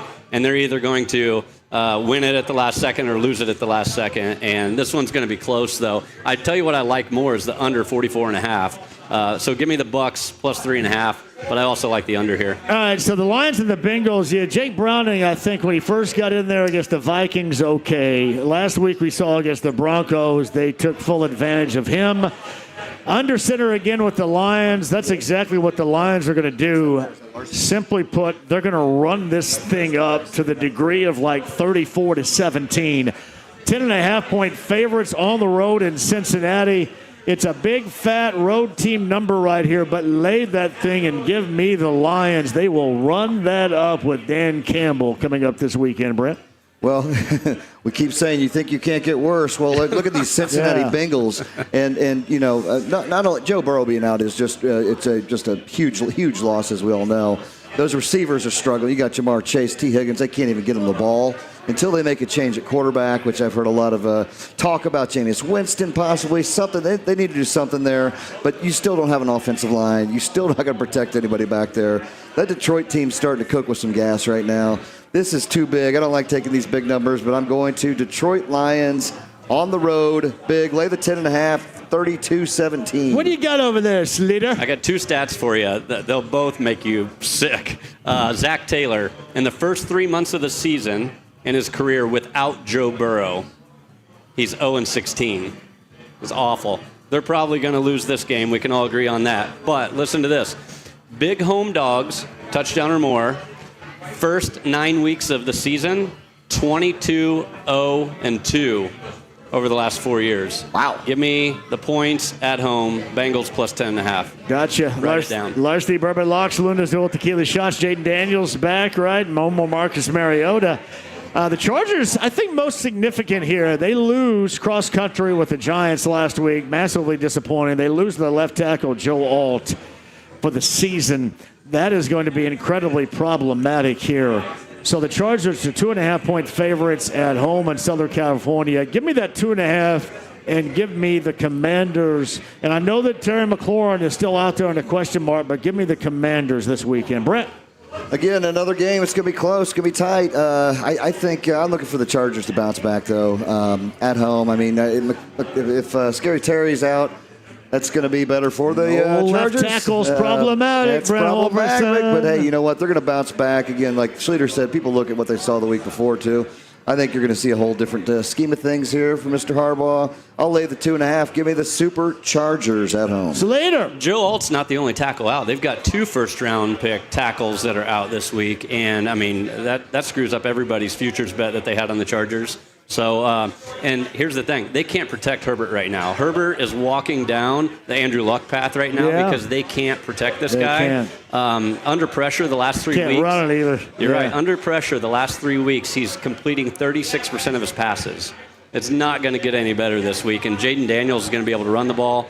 Commanders getting 2.5 is my favorite pick of the weekend. Larceny Bourbon Locks, Luna Azul Tequila Shots. How about the Patriots and Drake May last week? This is going to be a gauge game. On the road against Buffalo. Here's the thing that stands out to me. The Bulls just haven't covered this season. Didn't cover against the Saints at home last week, 8.5-point favorites at home. I think Drake May, at the very least, maybe not the level we witnessed last week, but pretty decent for Drake May. I'm going to go ahead and take that 8.5 and give me the Patriots on the road, Brent Halverson. Yeah, this is a big number for those Bills that aren't covering. They're not covering home. They're going to find a way to win. They're 4-0. They're looking really good. The Patriots, though, they bounced back pretty heavily last week. Granted, they played the lowly Panthers. They won 42-13. I think this is going to be within that 8.5, though. I think it's probably Buffalo by 6-7. 6-7. Give me the Patriots as well, plus the 8.5. Yeah, I'm taking Patriots 8.5 only because it's a division game. Patriots are okay. Bills just need to keep winning. That's it. Chiefs got on the offensive track last week. Xavier Worthy was back. They did look like a different team against the Ravens. Jaguars got that win in Santa Clara over San Fran. So something has to give. On the road in Jacksonville, man, I like what I witnessed offensively from the Chiefs. I think they sustained 3.5-point favorites on the road. Lay that bad boy, Brent. Give me KC against Jacksonville. They did look good. They looked a lot better. They started off ugly. They got Xavier Worthy back. I mean, they're a couple weeks out from getting Rashee Rice back, too. That's going to be big for them. But I'm looking for Jacksonville at home. I'm going to take these points, plus 3.5. Give me the Jaguars to cover. Slater. Yeah, last week, Chiefs were set up in a perfect situation, right? You got the Ravens coming in. Yes. You're an underdog. Patrick Mahomes at home as an underdog. Of course they were going to look good last week. Public remembers that. Same thing, all the money coming in on the Chiefs right now because of what they saw last week. I like Cohen. I like what he's doing, Liam Cohen's doing in Jacksonville. You give me 3.5 points, I'm going to take it. Colts are 3-1 on the season. 1 o'clock to start, 9 a.m. Bullseye event center, the ride to kickoff, then to touchdown town, 10 until noon. We got you covered with the Colts pregame huddle here on 93.5 and 107.5 The Fan. Week number 5 coming up on Sunday. The Colts are 3-1. Disappointing the way things went down because they did it to themselves in Southern California last week. But, man, it is a prime bounce-back opportunity against Geno Smith and the Raiders. The Raiders situation as follows. Their left tackle is out. They have a backup left tackle, as Joel and I talked about a little bit earlier.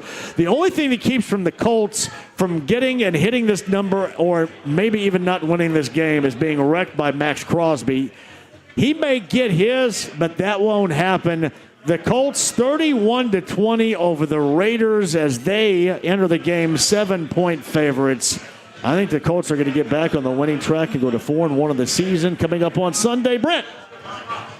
Big number here for the Colts, but, I don't. We talked earlier. I don't know what team's going to show up with those Raiders. I mean, they really are. They're hard to pick. But, Ashton Jeanty, he went off last week, finally had 3 touchdowns. Geno Smith is the wild card. The Colts defense has been playing well, minus a bunch of bonehead mistakes, which I hope they get straightened out this week. I think the Colts come back.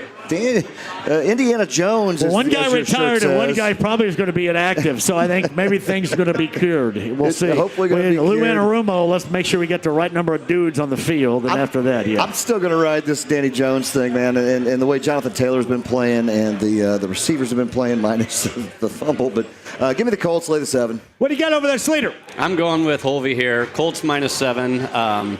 They're just consistent right now. Unlike the Raiders, what Colts team you've gotten over the last 4 weeks. Yeah. They are consistent. They're coming out. Steichen's doing a great job keeping their heads straight and focused, and it's a big number.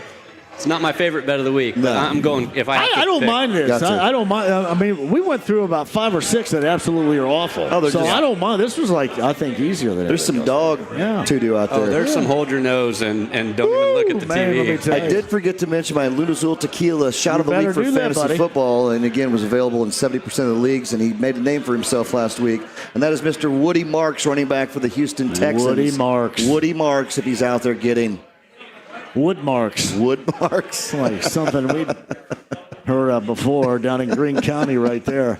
Larceny Bourbon Locks, Lunazul Tequila shots. Speaking of which, I need the Joel A. Erickson cocktail, I think, right here again. We do need to get a couple more here, don't we? The ginger and the Larceny. Let's take a break and come back with you guys. Absolutely. Coming up next, too. Hey, by the way, top of the hour, Mike Chappell, the latest from Colts practice a little bit earlier today. We'll get that with Mike at the top of the hour. Charles R. Buckle, the former Colts tight end from the radio network, also on the inbound at Parks Place Pub. Matt and Brent rejoin on the other side. We would love to see you. Gear is free. The samples are flowing. tied at 1 with Detroit and Cleveland, decisive Game 3, the AL wild card. We have you covered. Don't go anywhere. It's 93.5, 107.5, The Fan.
Yeah, and the beat goes on. 93.5 and 107.5. The Fan. Parks Place Pub, my God. That's where we are today in Fishers. I thank you for joining us. Dev's the on-site engineer. James back at the studio. Binkley's and Broad Ripple tomorrow on a Bud Light Blue Friday. Raiders Colts tickets to give away. Chris Myers from Fox. Thank you very much. Chris joined us a little bit earlier. Joel A. Erickson. We are the bad influence for Joel. Hey, by the way, I know Joel was on the show at the start. Joel's going to join us in his normal 4 o'clock slot tomorrow with Chris Hagan of Fox 59 so they can promote First and Joel on Fox 59. Brett Halverson rejoins. Matt Sleater from Parks Place Pub is here, but look who made it. Are you Lux Labs fresh here? I am. Corey? Well, he does hair. Oh, so I got a facial. Oh, you did? I did. I've never done that. I did. You know, Gina and I did that little thing with the whatever that is, the muscle tighteners. The muscle tightener. That was awesome.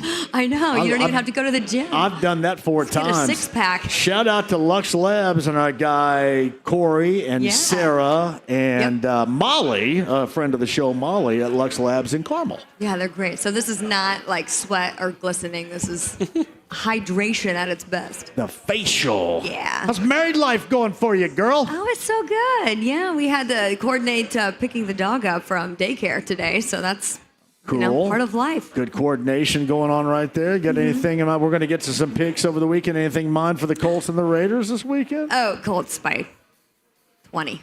By 20. Old. Big time double digits right there, guys. I like that. Oh, man. Yeah, I was listening to the interview with the radio guy from Las Vegas. And yes. I just feel like he's doing everything possible to get himself hyped up because the team is just such a disappointment. They are. They've been disappointing so far. I will say this. They look great in week 1. And Sleater, Gino looked really good in week 1 in Foxborough.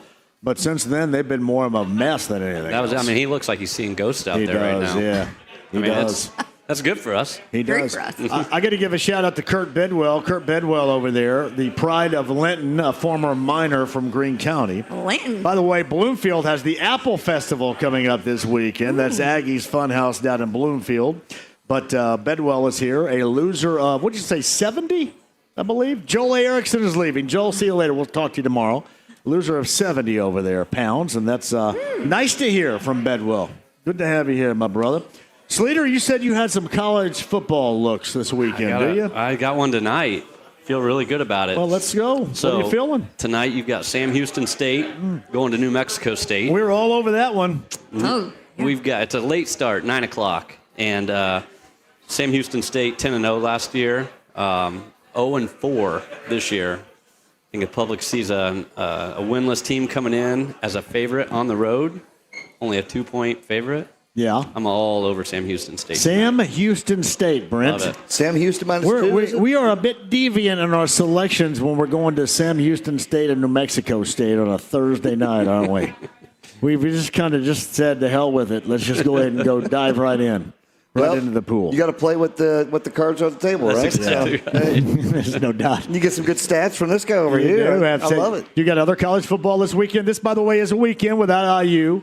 They're in a bye week. You're an Illinois guy. The Fighting Illini on the road at Ross 8 versus Purdue and Barry Odom. Another gauge opportunity for Purdue. Yeah, I don't love that for my Illini. I really don't. I mean, last year Purdue was worse. Illinois was probably better than they are this year.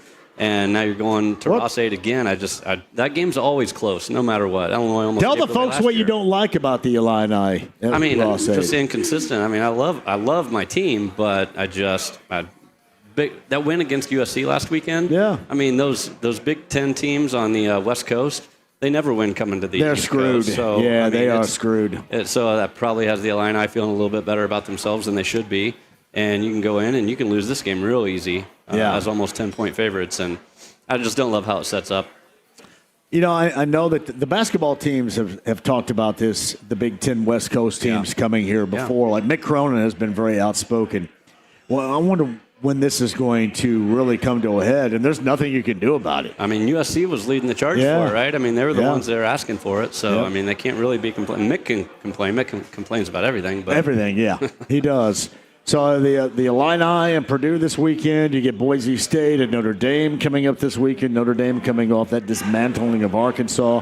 Anything else you're looking at college football-wise over there, Sleater? I haven't yet. I mean, I'm really just trying to dive with baseball, and you got NFL and college football on Thursday. I mean, we're right in the heat of this playoff run for baseball, which is exciting. A month and a half ago, I bet the Guardians, when they're 12 games out of the Central, I bet them to win the AL at 75-1. Did you really? So I'm pulling for the Guardians. You're hanging on that right now. I know my man B. Kelly's down there watching his Guardians right now. Last check, bottom of the fifth inning, tied at a run apiece. This decisive game 3, and 2 outs and a runner on first for the Guardians right now. Been a pitching matchup so far, Sleater, in this game 3. Yep. I mean, every game has been so far. I mean, they other than the 5 runs the Guardians scored in the 8th last night. I mean, it's few and far between. And really across the board, unless you're the Dodgers against the Reds. I was going to say, every game has been except for the Dodgers. And the BP, the Reds throw BP in game number 1, and a little bit of that last night as well. You get the Cubs and you get the Padres at Wrigley Field. Their decisive game 3 coming up around 6 o'clock tonight. And then the Yankees and the Red Sox, their game 3 in the AL coming up later on this evening. Any thoughts on either one of those games, Sleater or Brent? I love the Yanks tonight. Go Yankees! I think Yankees. It's going to be loud. I think the Red Sox blew their opportunity last night. Yeah, I was just talking to Mr. Powers back there. Starting that rookie pitcher for Boston, but it's really be inside Yankee Stadium. It is going to be electric in there. I mean, this is game 3. I mean, it's going to be tough to go out there. They got the Garrett Whitlock out of the bullpen, and I think that kind of did take the Red Sox by surprise a little bit. He got a little loose, and things didn't work out the way that they thought, and a little bit of offense for the Yankees. But I will say this, the Yankees, you get to their bullpen, and then all bets are off for that, too. So Yeah, I'm a Cardinals baseball fan, but that's too bad for you. It is bad. Yeah, but we got a lot of Cubs faithful that watch you do Cubs games in here. Oh yeah, so What do you think about that game? I mean, I like the Cubs. Do you? Yeah, I think it's going to be a close one. Darvish pitching for Padres, and listen. The Padres have done one thing so far in this series. They get off early. Now the Cubs wind up by virtue of going back to back in game number 1. But the Padres are getting out early in these games. So offensively, and the first inning early offensively in these games. And I mean, look at Machado. I mean, he's like he's either going to pay off big or not show. There's never really in between for Machado. Jackson Merrill, good player. We know that to be true. And, Tatis at the start of that lineup, if they can twist out any offense whatsoever, you could put the Cubs in scramble mode at home in that game. Wrigley's going to be electric. Yeah, it should be. Lenz, anything from you? I'm just sad the Reds are out. I thought they would, do something. They finally had an opportunity. Well, they did something all right. They gave up a lot of runs. Yeah, they did.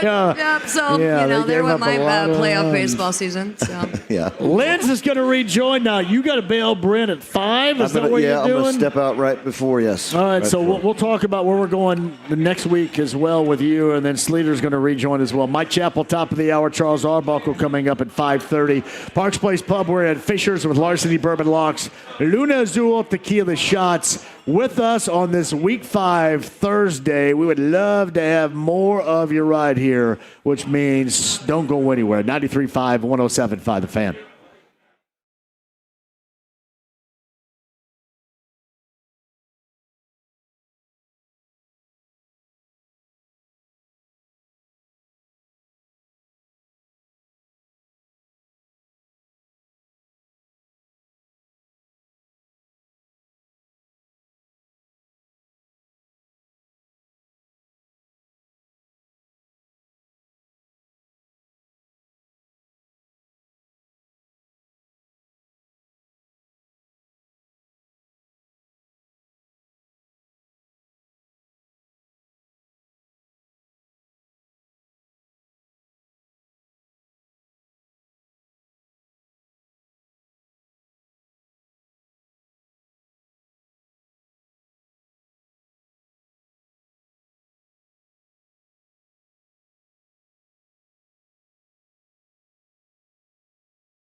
Best friend, he's my pal. He's my homeboy, my rotten soldier. He's my sweet cheese, my good time boy. 93.5 and 107.5. The Fan.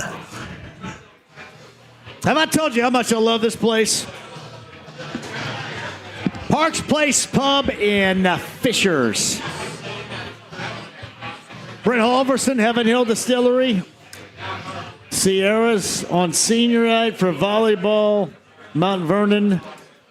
Last home game of her career. A lot of dads have felt exactly how you feel right now, brother. Man, it's just wow. I mean, talk about time flying. I know it, man. And, she's played in every game she's ever been while she's been in Mount Vernon, all the way through from her 7th and 8th grade, and it's a spectacular girl. Played varsity all the way around for 4 years straight. So I think she's almost taller than me, which really pisses me off.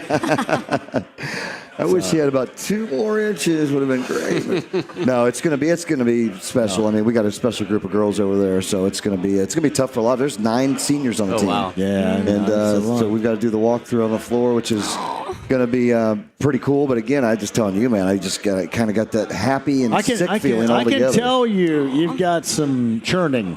Yeah, feelings. it's hard to explain right it. There. Really. Yeah. Oh no, no. And listen, we're talking to people out there that have had kids that have gone through that know exactly how you feel right now. Yeah. It's just it's been fun. I still can't get over how fast it just goes. So buckle up. I know you're going through it right now, right? He's a freshman on the volleyball team at Cathedral, and same thing. Yeah. I mean, the season will be over in a week or two, and it's just hard to believe that it flew by so fast. And we had senior night 2 nights ago. Oh, you did? Yeah. And only 4 seniors. But, yeah, I mean, that's emotional when it gets to that. You think about everything that those parents have poured into, driving and getting them to the games and everything for so many years. That and for some of those girls, it's over, right? Oh, yeah. And, it is pretty emotional. So yeah, it's going to be wild. I mean, it's, if you think about it, you mentioned that. I mean, just the amount of time that goes in from when they're 8 years old. So 10 years of, almost 7 days a week, and then club ball, and then you got school ball, and just back and forth, and it's wild. It goes fast. So if you're out there,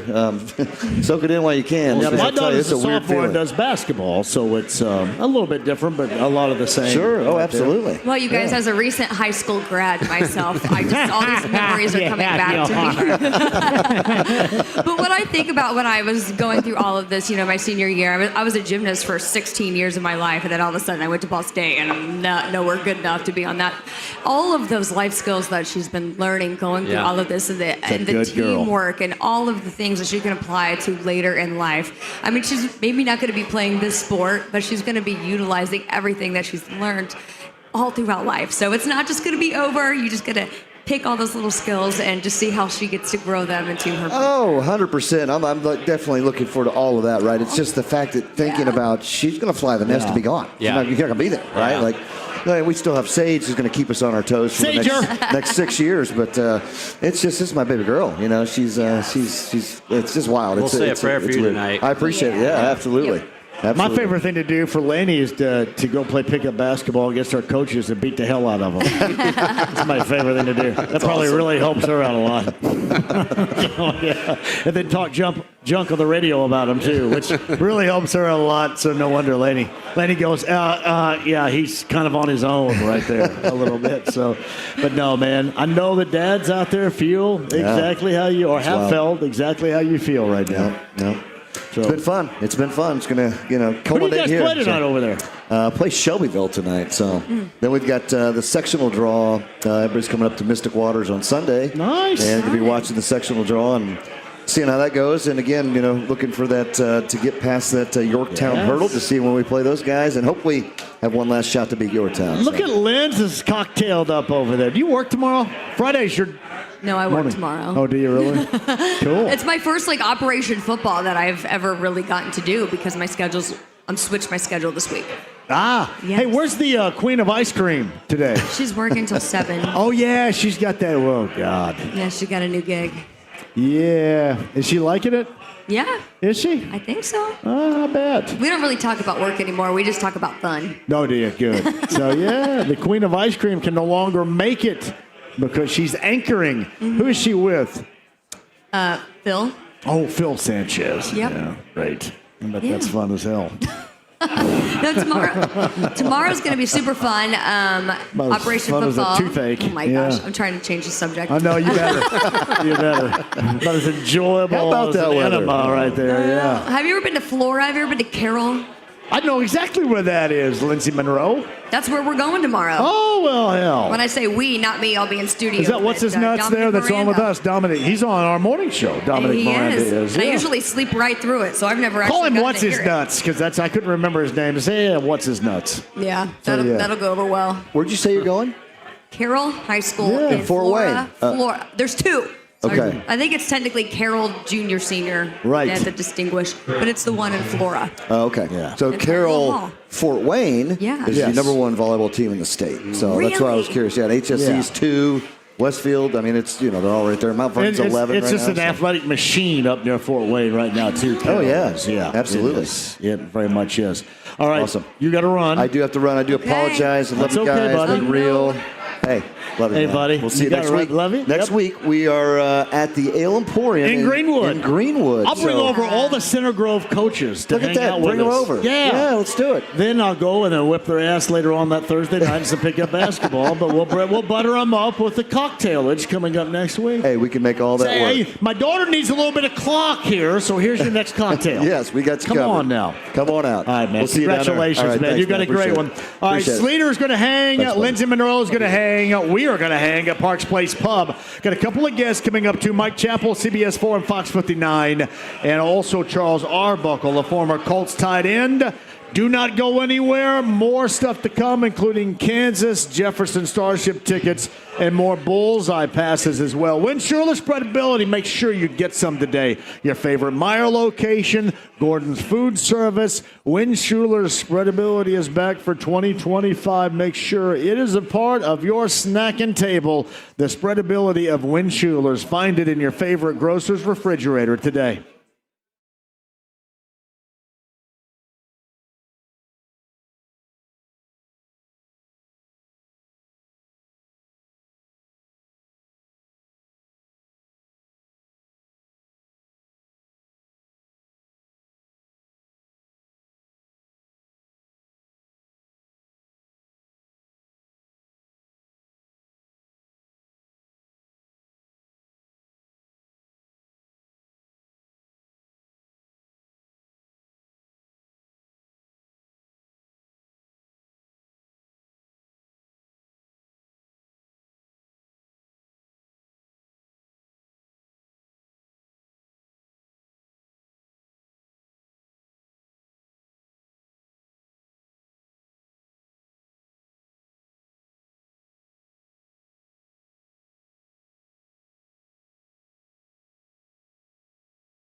Ride with JMV. Now you listen here. He's not the Messiah. He's a very naughty boy. Now go away. 93.5 and 107.5. The Fan. Bud Light Blue Friday is tomorrow. Binkley's off of College in Broad Ripple. We've got Raiders Colts tickets to give away. It's Binkley's. I've been there before, never done a show there tomorrow, so we'll look for you there. Matt Sleater is one of the owners of Parks Place Pub. That's our location. Larceny, Bourbon, Locks, Luna, Azul, Tequila Shots on this Thursday, week number 5. Hello, Matty. What's up? Doing all right over there? I'm doing good. You? Kind of living and dying with every at-bat right here for the Guardians here late in this game, aren't you? Down 2-1 with the Tigers, decisive game 3. Yeah, and the Guardians don't score very many runs, so I'm not hopeful right now. Lindsey Monroe of Channel 13, fresh off a Lux Labs trip and a little working going on tomorrow morning. You're going to Flora, Indiana tomorrow, right? Yes, we're going to be Operation Football. Are you going to? No, I'm in studio. I was going to say, what the hell time would you have to get up to do that? Well, I just get up at 2 Good. for the normal show. But yeah, that 2 is a heck of a drive up there to Flora. Yeah, 2 a.m.'s early. It is, but it's fun, and the kids love it. I usually sleep. Friday's my normal day off, so I usually sleep through it and watch the highlights later. But the amount of student activity with the signs and just the whole band and the whole pep squad that get up, and those kids are out there at 6 o'clock in the morning cheering on their school. I mean, it's really impressive. You can check out Lynn's, by the way, of Channel 13, who's with us right now on the AAA membership lounge via YouTube Live. Look at Lux Labs, the work that everybody did right there. Nice and hydrated. Well done. Sarah and Corey and Molly and the gang at Lux Labs. All right, you guys, you can hang with us right here, but on the Andy Moore Automotive Group hotline from CBS Forum, Fox 59, his work you can read there. Mike Chappell is with us. Hey, so what's your feel on A.D. Mitchell's participation coming up on Sunday? Will he be a healthy scratch? That's a good question.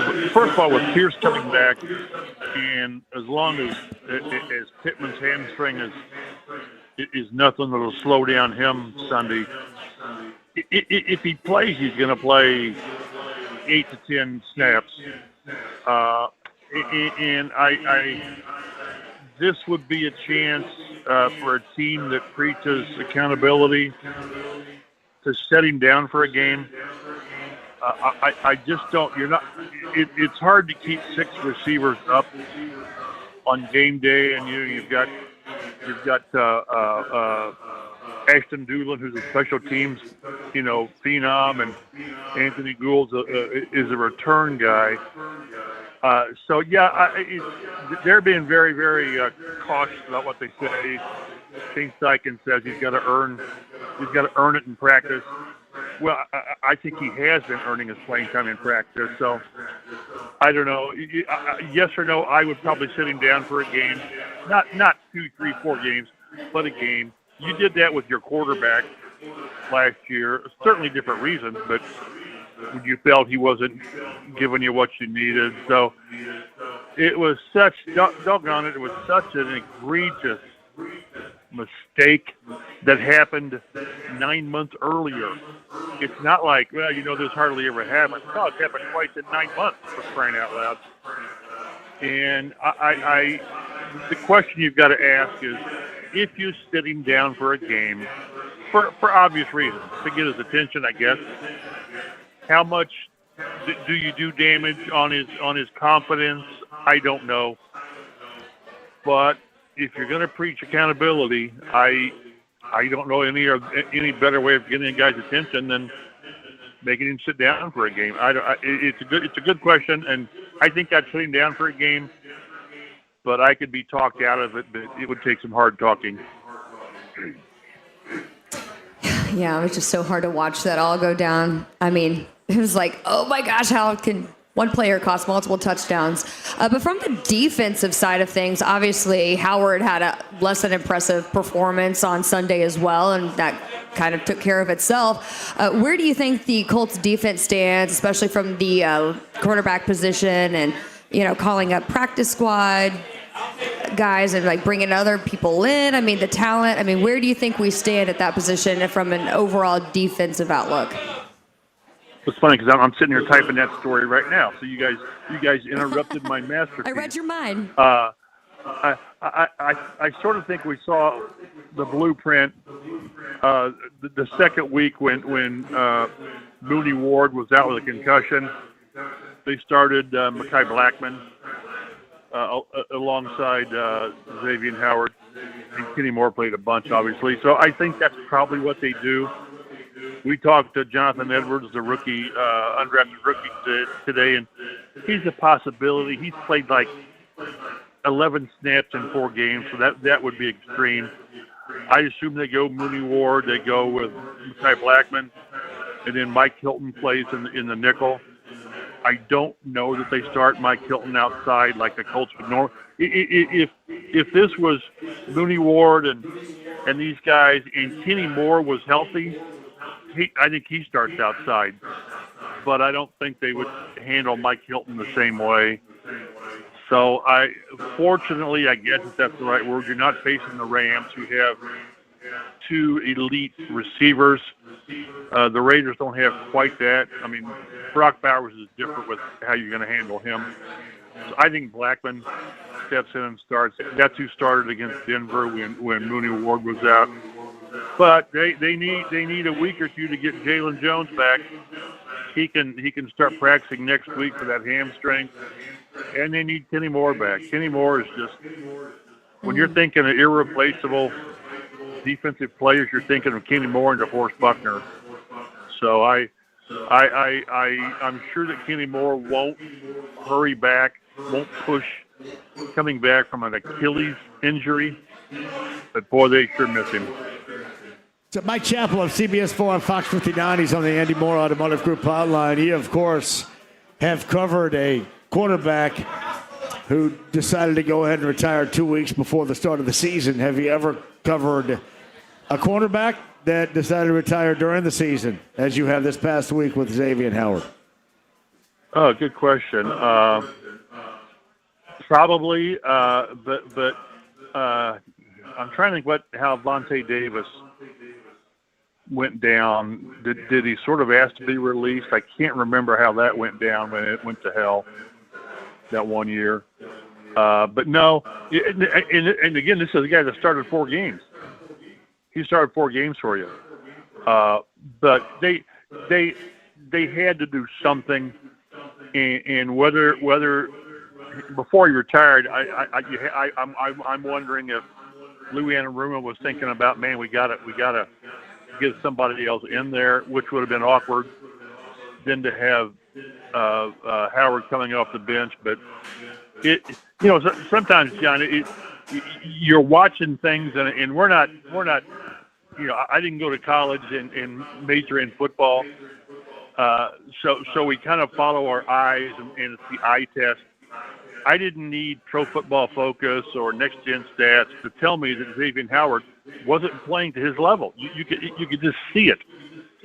And I thought he had a very well constructed retirement announcement about wanting to spend more time with the family, and I'll take him at that. But if he was still playing at a high level, I think he's still playing. I think it's a difficult decision when a player watches himself on tape and says, man, I can't do what I used to do. That was sort of, remember back, it's the right week, and remember with Shaq Leonard, with his back and the calf and all that. In his last year here, he just wasn't the same player.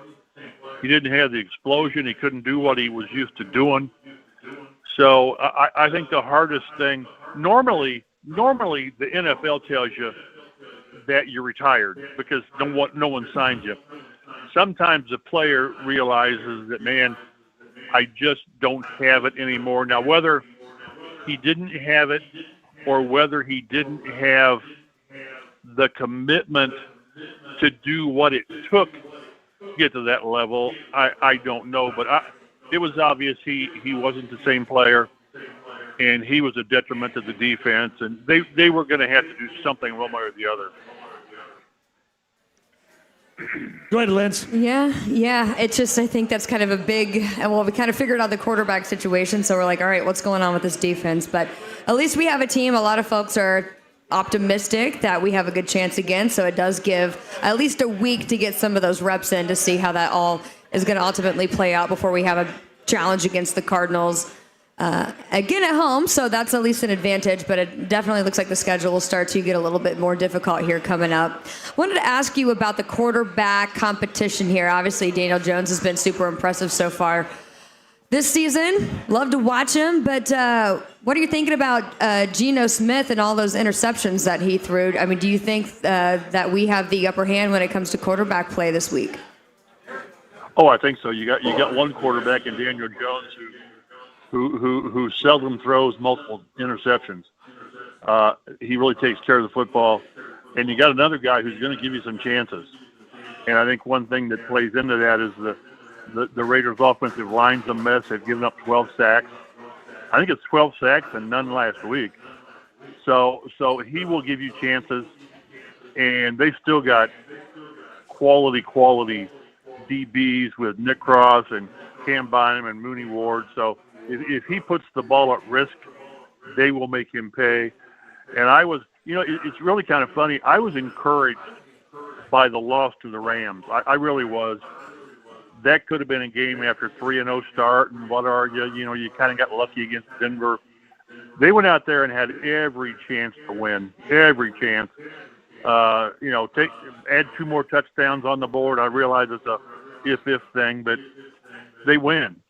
So I was encouraged, and I think they need to be careful this week that you're coming home against, well, it's just the Raiders. They're not playing very good. Geno Smith's going to give you chances. And you're a 7 point. When's the last time the Colts were a 7-point favorite? I can't remember. So I think they need to kind of make sure they don't have any kind of a lapse, which losing the game should kind of snap you back to attention. But I like the quarterback advantage to the Colts. I like the way Jones is playing. What was impressive last week is he throws that interception on the 4th or 5th play of the game. And then he came back and played pretty well. He really did. So I like the way this off. I'm starting to trust the offense, which is sort of makes me nervous because I don't want to do that, but I do. And I just think this is the game they sort of take care of business, and it's not going to be a drive in the last 3 minutes to win it. But they got to go out. You can't. I was doing some research, and they had 3 turnovers last week. They've lost 19 straight games when they have three or more turnovers in a game. So these guys aren't nearly good enough to have 11 penalties and 3 or more turnovers and win. So get back to what you were doing the first 3 games, and then I think they're fine. So Mike Chappell at CBS 4 on Fox 59. And again, get the Raiders and the Colts coming up on Sunday, 1 o'clock. Ride to kickoff begins with me, bullseyeeventgroup.com, and then touchdown town from 10 until noon on the Colts pregame huddle. Maybe it's just me, and maybe the Colts defense have done a lot better against the run. It just seems like there are some moments when other teams have been able to so far this year, Mike, run the football, and then for whatever reason, they go away from it. And there are 2 concerns for me with this game on Sunday with the Raiders. And one is obvious. Defensively, you can't let Max Crosby wreck it, which he is absolutely capable of doing.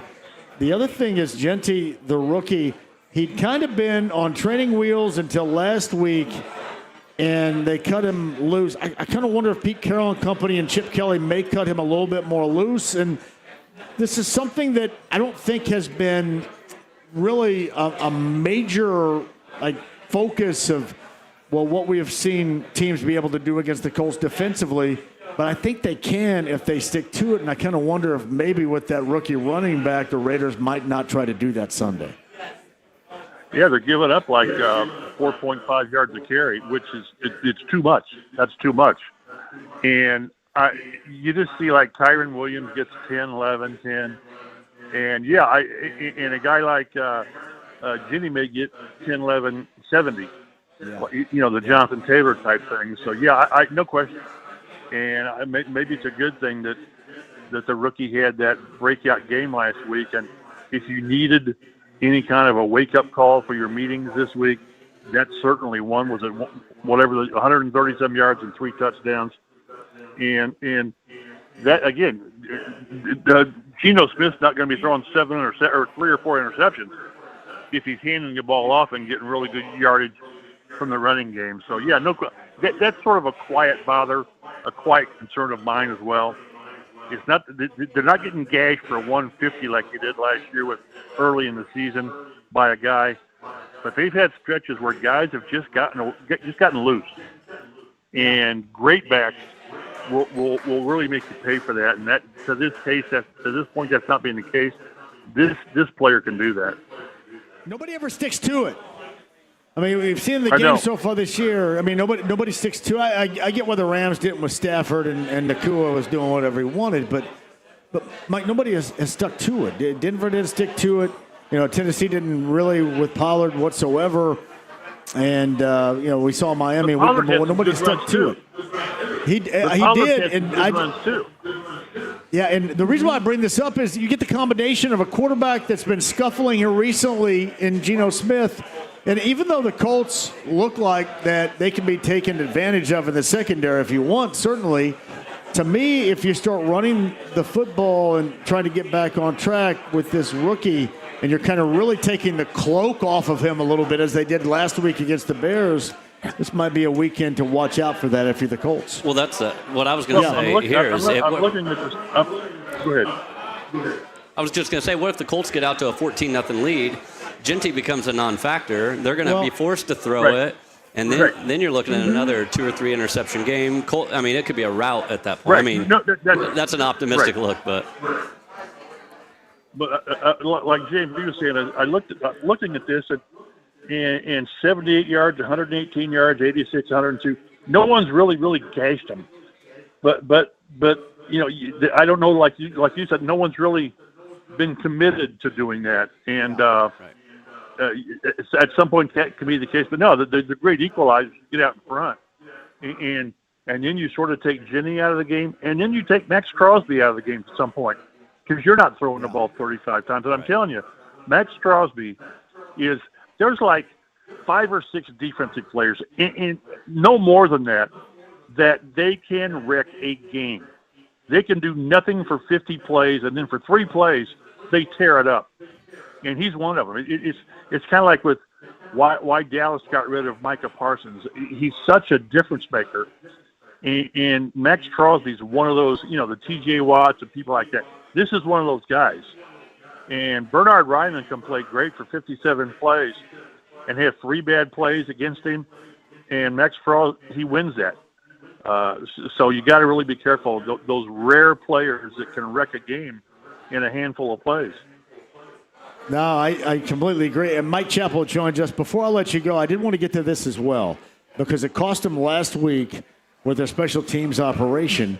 And this is something we have not seen, and I mean we as in covering the Colts have not seen because normally what they do in special teams with the Raiders against the Colts has been flawless. And Tom McMahon, that name very well, certainly synonymous with special teams. I kind of wonder how you view that if this game is tight because so far the Raiders special teams-wise, they haven't been as good as we have known them to be and how the difference makers they have been against the Colts in the past. Yeah, and then today Spencer Strader's AFC Special Teams Player of the month, leading the league in points and field goals. He's 13 for 14, and I think his one miss was like a 52-yarder. Let's keep in mind the 60-yarder never happened, thank God. But yeah, and I like the way Sanchez is punting. The few times he's punted, he's pinning people deep.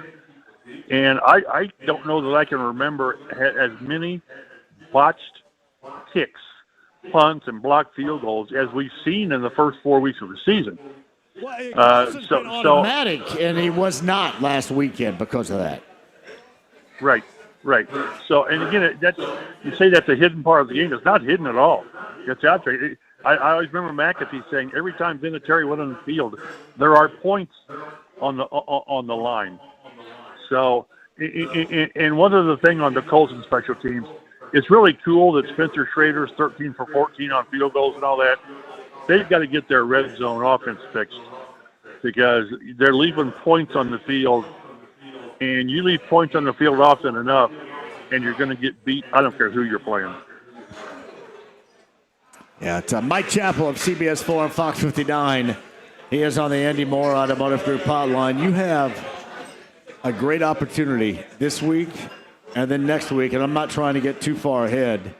But I'm with you. I'm right. The I know where Charger, you're going, and I agree. Yeah. Well, I mean, think about this for a moment, Mike. 2 out of the next 3 weeks, you're going to be playing also backup left tackles.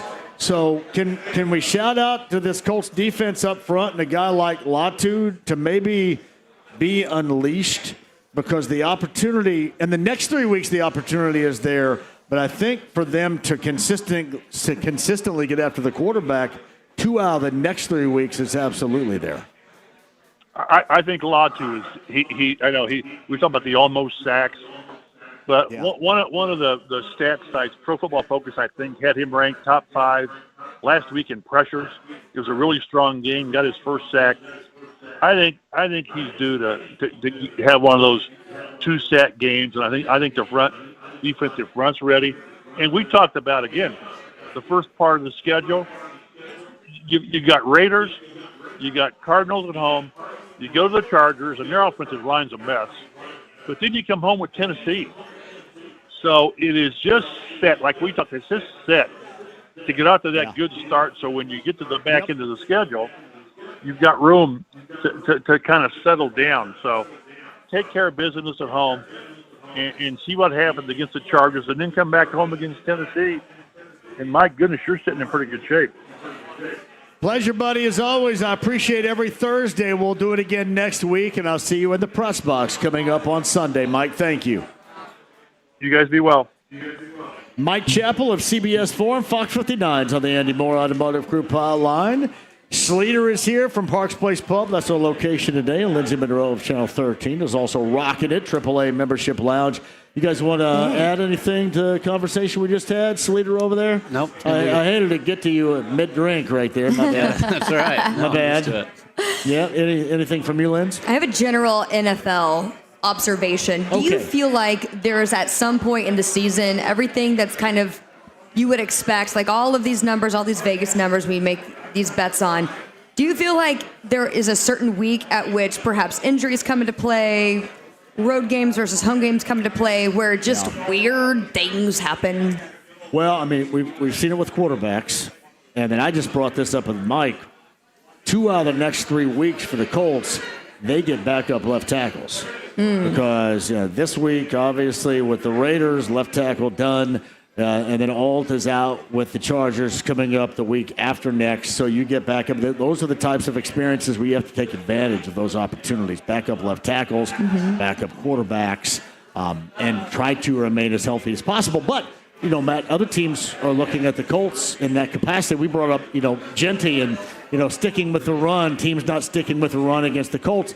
Maybe one of the reasons why they don't is because we saw last week the Rams were throwing at will with Stafford and Nakua against that secondary of the Colts, which is banged up. Yeah, that's right. And I think in the first few weeks, too, to your question, Lindsay, is people think they've got every team figured out now, right? Yeah. So you're going to start seeing the public saying, all right, we know who this Cardinals team is. We know who this Titans team is. And you don't. The reality is these coaches are going week by week, and then there's situations that you're trying to figure out. And you're going to find situations as a bettor to make money because Vegas knows what people are looking at and what they've seen over the last 4 weeks. And you have recency bias, like somebody like JMV is going to think they got a team figured out, and they're going to be on the wrong side. So. Yeah. That's Sleater and Lindsay. You guys going to hang a little bit more here? Yeah. We got that on the other side here at Park Place Pub. The Cubs and the Padres underway, top of 2, no score there. I can tell by the body language of my man B. Kelly over there, the Guardians fan, that things have not gone well. Late game situation, decisive game 3 in Cleveland. They trail Detroit 6-1 as they bat now with 1 out in the bottom of the 7th inning. So dire straits for the Guardians. For real, right there. We'll keep you updated on the Cubs and the Padres, too. And Charles Arbuckle, the Colts Radio Network, the former Colts tight end, joins us on the other side. I've also got Kansas and Jefferson Starship tickets to give away. Hey, don't go anywhere. Larceny Bourbon Locks, Luna Azul Tequila Shots, Parks Place Pub. We are in Fisher's AAA Membership Lounge via YouTube Live. Lindsay, wave at them there. 93.5, 107.5 The Fan.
In need of top-quality ready-mix concrete and aggregate products? For over 70 years, Shelby Materials has been making an impact on construction in central Indiana.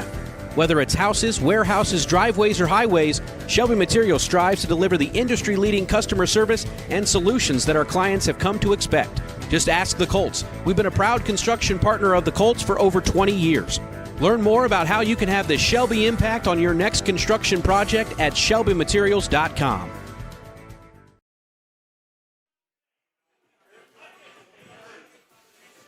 Hey, welcome back. Charles Arbuckle in a couple of minutes. I did want to give a shout-out. Parks Place Pub, we're in Fishers. Matt Sleater, shout-out. Matt Whitlow has been here a little bit earlier. Shout-out to him.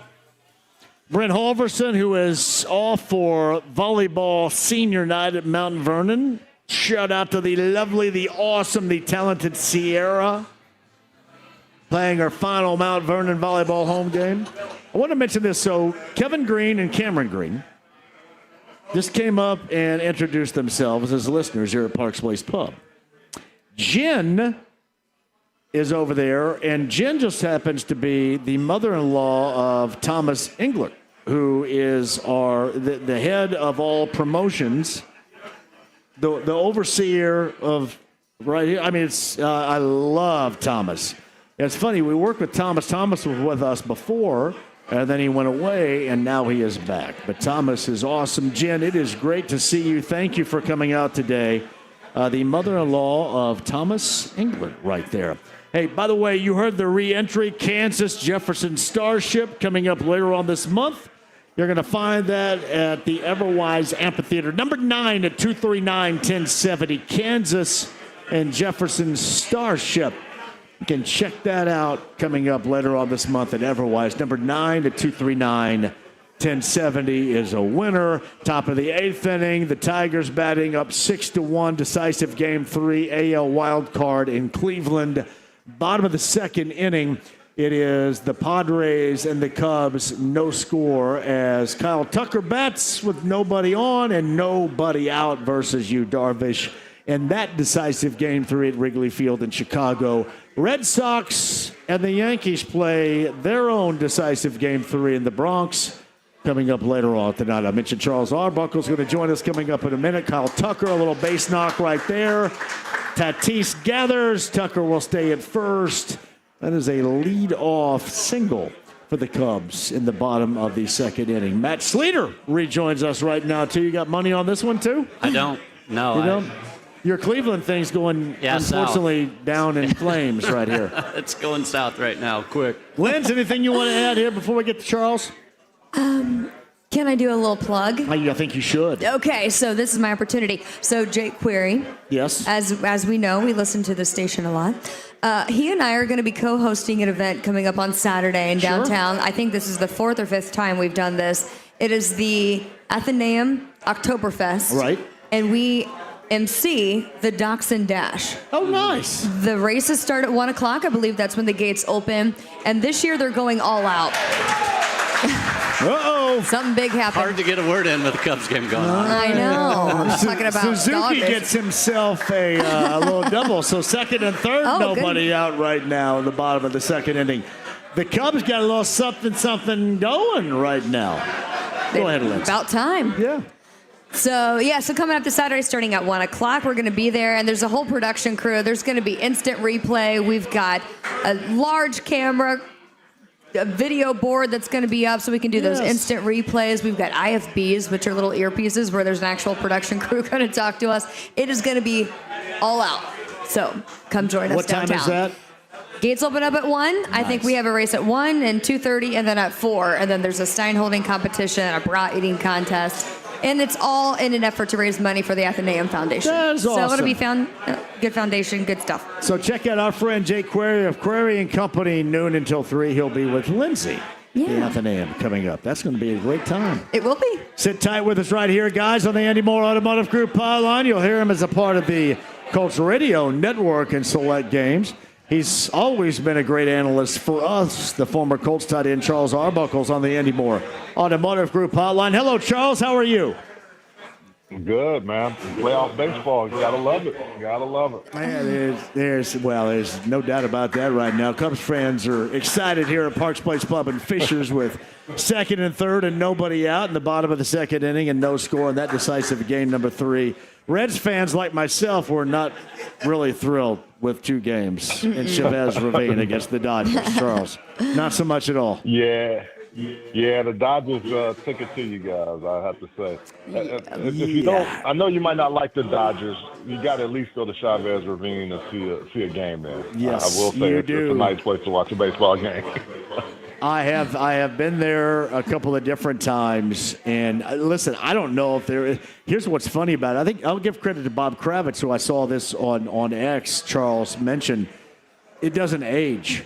It's like the Benjamin Button of stadiums, where every stadium, Chavez Ravine and Dodger Stadium never ages. It looks great no matter what year, no matter what time.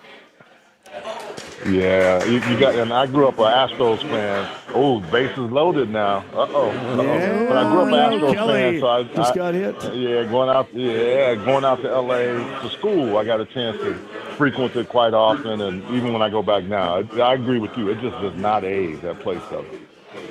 Hey, I was curious about this. You go into this game, and obviously you play on what happened last week, and the one thing that we understand, the Colts lost in L.A., but the Colts are legit. I mean, they were legit. Yeah. They were right there. Coulda, shoulda, woulda won that game. But if you're the staff right now, how would you be, and it may not matter because the return of Alec Pierce and, how much opportunity would you have if you're A.D. Mitchell anyway, but how would you handle A.D. Mitchell just in terms of availability? Would you make him a healthy scratch on Sunday? I wouldn't, and I don't think they are. I think they're going to still go with AD because they believe in him. I think if you look at that play, the hardest part was the stuff that he did, and then you just get to the end and you lose the ball, and it's all on you. I'm not making any excuses for him, but for him to say, that's on me, coaches, I'm sure Reggie was on him about it. Everybody was. But I think it took a lot for a kid to get in front of a room, a young guy to get in front of the room and apologize to his teammates and say, hey, that was on me. That was my fault. I shouldn't have done that.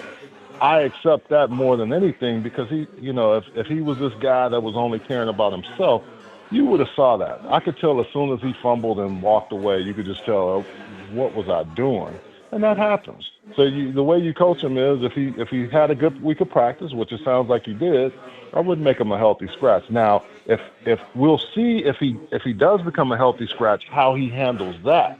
That's going to be the telling part to me, or not getting to play much because Alec Pierce is back, and if he doesn't have any injuries or doesn't sustain anything from that concussion, then he's fine. Alec is going to be in the mix. Go ahead, Slater. Yeah. It's hard to get a word in with these Cub fans in here. Yeah, I mean, think about it, too. If he holds on to that ball for another half yard, it's the play of the weekend. Yeah. The difficulty of the catch and the spin move, and, I mean, that's the play of the week. And we're having a completely different conversation. And then the holding call, nobody really even talks about that, right? Because the Colts win the game, let's say, and he's got the highlight of the week. It's a whole different conversation. To your point there, I think this is an opportunity more for Steichen to show that I believe in my young kid because he is super talented, and that kid's going to have a career. He made a mistake, and he, like you said, I think he felt worse than anybody, and we can stand out here with pitchforks and say, oh, yeah, no. But the reality is this is a kid that he feels terrible about what he did, and he let his team down. And I think if anything else, Steichen wants him to get back out there and get some catches and gain some more confidence because they're going to need him. If they go on a stretch run down the end of the season, they're going to need this kid to have a lot of confidence and go grab some balls. I agree with you. I think the other thing is the fumble out of the end zone was bad, but I think the holding call was more egregious.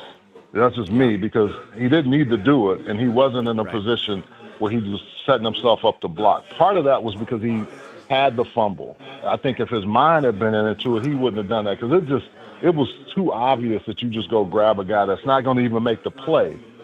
But I think there were so many plays in that game that you can go back to, and the Colts still only lost that game by 7 points. That's the thing I kept looking at. Like, in the past, we would have been saying, well, man, they got to play perfect football to win. No, they don't. They just have to not beat themselves. That interception that Daniel threw at the end, he didn't need to throw that ball. He had Jonathan Taylor right in the middle of the field. You hit him for a 10-yard gain or a 7-yard gain or whatever it is, you keep that drive alive. They were pressing at the end of that game unnecessarily. And I'll say this, Matthew Stafford can still spin it with the best of them, even if you get to him. And certain times, Jared Verse looked like a reincarnation of Aaron Donald on the edge. I mean, he made some plays where you were like, oh, my God, how are you going to block this kid? So I think that's the thing you have to look at now. You got Max Crosby coming up, and you got an Ashton Genty who will hit you for 200 if you don't watch it. So that's the thing. You got to let that game go. And then also, to me, Geno is going to give you 1 or 2 times. What are you going to do with that? Make sure you pick Geno off. He's thrown 7 interceptions. So what he put on tape to me says he's going to do it again. Let me be the one, Nick Cross or, one of the guys in the backfield, Charvarius Ward, Cam. One of you guys pick him off and try to take it to the house because he's going to give you that opportunity. Hey, Charles, I'm glad you brought this up because that's where I was going to go with this. The Colts offensive line, it was kind of lost in the shuffle of things that went wrong. 10 men on the field, Xavier Howard, A.D. Mitchell. But the offensive line didn't have a great afternoon whatsoever in Southern California. Now you have to deal with an absolute game wrecker as they didn't do very well at Jared Verse last week. How do you think this group should handle Max Crosby Sunday? Yeah, I think you're going to see a lot of chip. You're going to see a lot of tight end on that side when they can, making sure that Max Crosby doesn't just have free reign because he's a guy that can be a creature when you let him, and you can't just let him come off the edge. JT has also done a nice job of chipping out of the backfield. He busted up a couple of ribs last week and the week before. So I think you'll see some of that. But Tyler Warren to that side, even if they go Mo Alley Cox, you'll see some of that so it just doesn't let him go free reign. Now, when they flip him to the weak side, that's where you have to worry. And I think that's the part to me, if they move him around or they just try to put him in places where they can have him come at you and you're not expecting it, I think we'll see that from the Raiders. And if you're the Colts, you got to be ready for that. So Charles Arbuckle from the Colts Radio Network. He's always been an analyst for this show, the former tight ends on the Andy Moore Automotive Group hotline. We will catch up with you again next week, and I thoroughly expect this team to be 4-1 and getting the Cardinals here on the inbound coming up the week after this. But, Charles, I appreciate you. Have a great weekend. Thank you. You too, man. Enjoy these baseball games. You got that. Charles Arbuckle on the Andy Moore Automotive Group hotline. I should mention that both Alec Pierce and Matt Gonzalez were back second straight days for each in practice. Michael Pittman Jr. was new to the injury list as he was limited with a hamstring situation and still not practicing. You know about Kenny Moore II, Tyler Goodson, Daniel Scott, not practicing earlier today. All right, want to give us an update, Sleater, on the Cubs on the board? Cubs are on the board. They ran Yu Darvish already on that game at the bottom of the second inning, still batting, nobody out. The base is juiced. Yep, it's going to be good. Cleveland's got a little rally going here, but they're going to have to do something in the eighth because they're not going to be able to score 5 in the ninth. So Matt and Lindsay rejoin. We'll get you updated on what's going on in Cleveland with the Guardians down, trying to make a last-ditch effort here in the bottom of the eighth inning to put some runs on the board, down 6-1 to the Tigers. Cubs 1, Padres nothing. As I mentioned, the Cubs batting with nobody out and the bases loaded in the bottom of the second inning, and running Yu Darvish, the Padres right-hander. We'll come back with you on the other side, but right now, 50 in betting, 50 in dining. It's the Harrah's Hoosier Park race of the day right now.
You got a panty on your head. You drive fast, eh? 93.5 and 107.5. The Fan. 50 in betting, 50 in dining to J.R. Redmond, as if by cue, the winning horse paid $2.80, $2 bet, $2 exact to $45.20, 50-cent trifecta. That paid at $37.15. 50 in betting, 50 in dining. Harrah's Hoosier Park Racing and Casino in Anderson. That is your Harrah's Hoosier Park race of the day. Hey, by the way, I have not checked the text stream at 317-239-1070. We've got to get my friend Matt a job. Lost your gig last week. We're going to get my friend Matt a gig. 317-239-1070. If you can help out Matt get a gig, we would love for you to do that. Back at Parks Place Pub, we are in Fishers.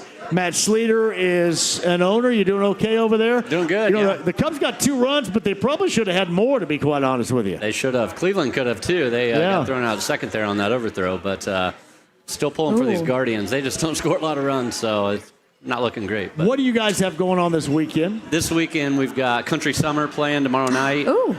College football all day Saturday, NFL Sunday. I mean, weekend or in this time of year, obviously, we try to schedule our bands for Friday nights because you're full of football all day Saturday, Sunday. And cold beer, good food, sports. What more could you want? Linz, what do you got working tomorrow and this weekend, too? Oh, and real quick, not to mention pet friendly on the patio.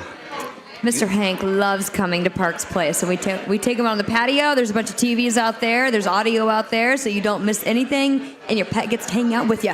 Love it.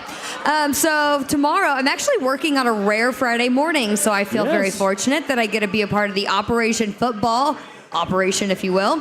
Dominic Miranda and the sports team, they're going to be up in Flora, Indiana at Carroll Junior Senior High School for our Sunrise Operation Football show. That's going to be on at 6 o'clock in the morning. We go live at 4 a.m., but the big football coverage is going to start around 6, and then he's going to be on the Fan Morning Show, Dominic will, with, of course, the best crew in the morning at 7:30. So he's going to break down everything for Friday Night Lights, what we're looking forward to, high school football, and, of course, college and the Colts as well. So that's fun. That's going to be by tomorrow. And then coming up on Saturday, talked about Jake Query and I are going to be co-hosting of the Jackson Dash at the Athenaeum Oktoberfest coming up in downtown Indy. It is right off of Mass Ave. They're going to be closing multiple blocks off. It just seems to get bigger and bigger every year. This year there's a whole production crew coming in. We've got big screen TVs. It'll be a blast. Starts at 1. Win Schuler Spreadability.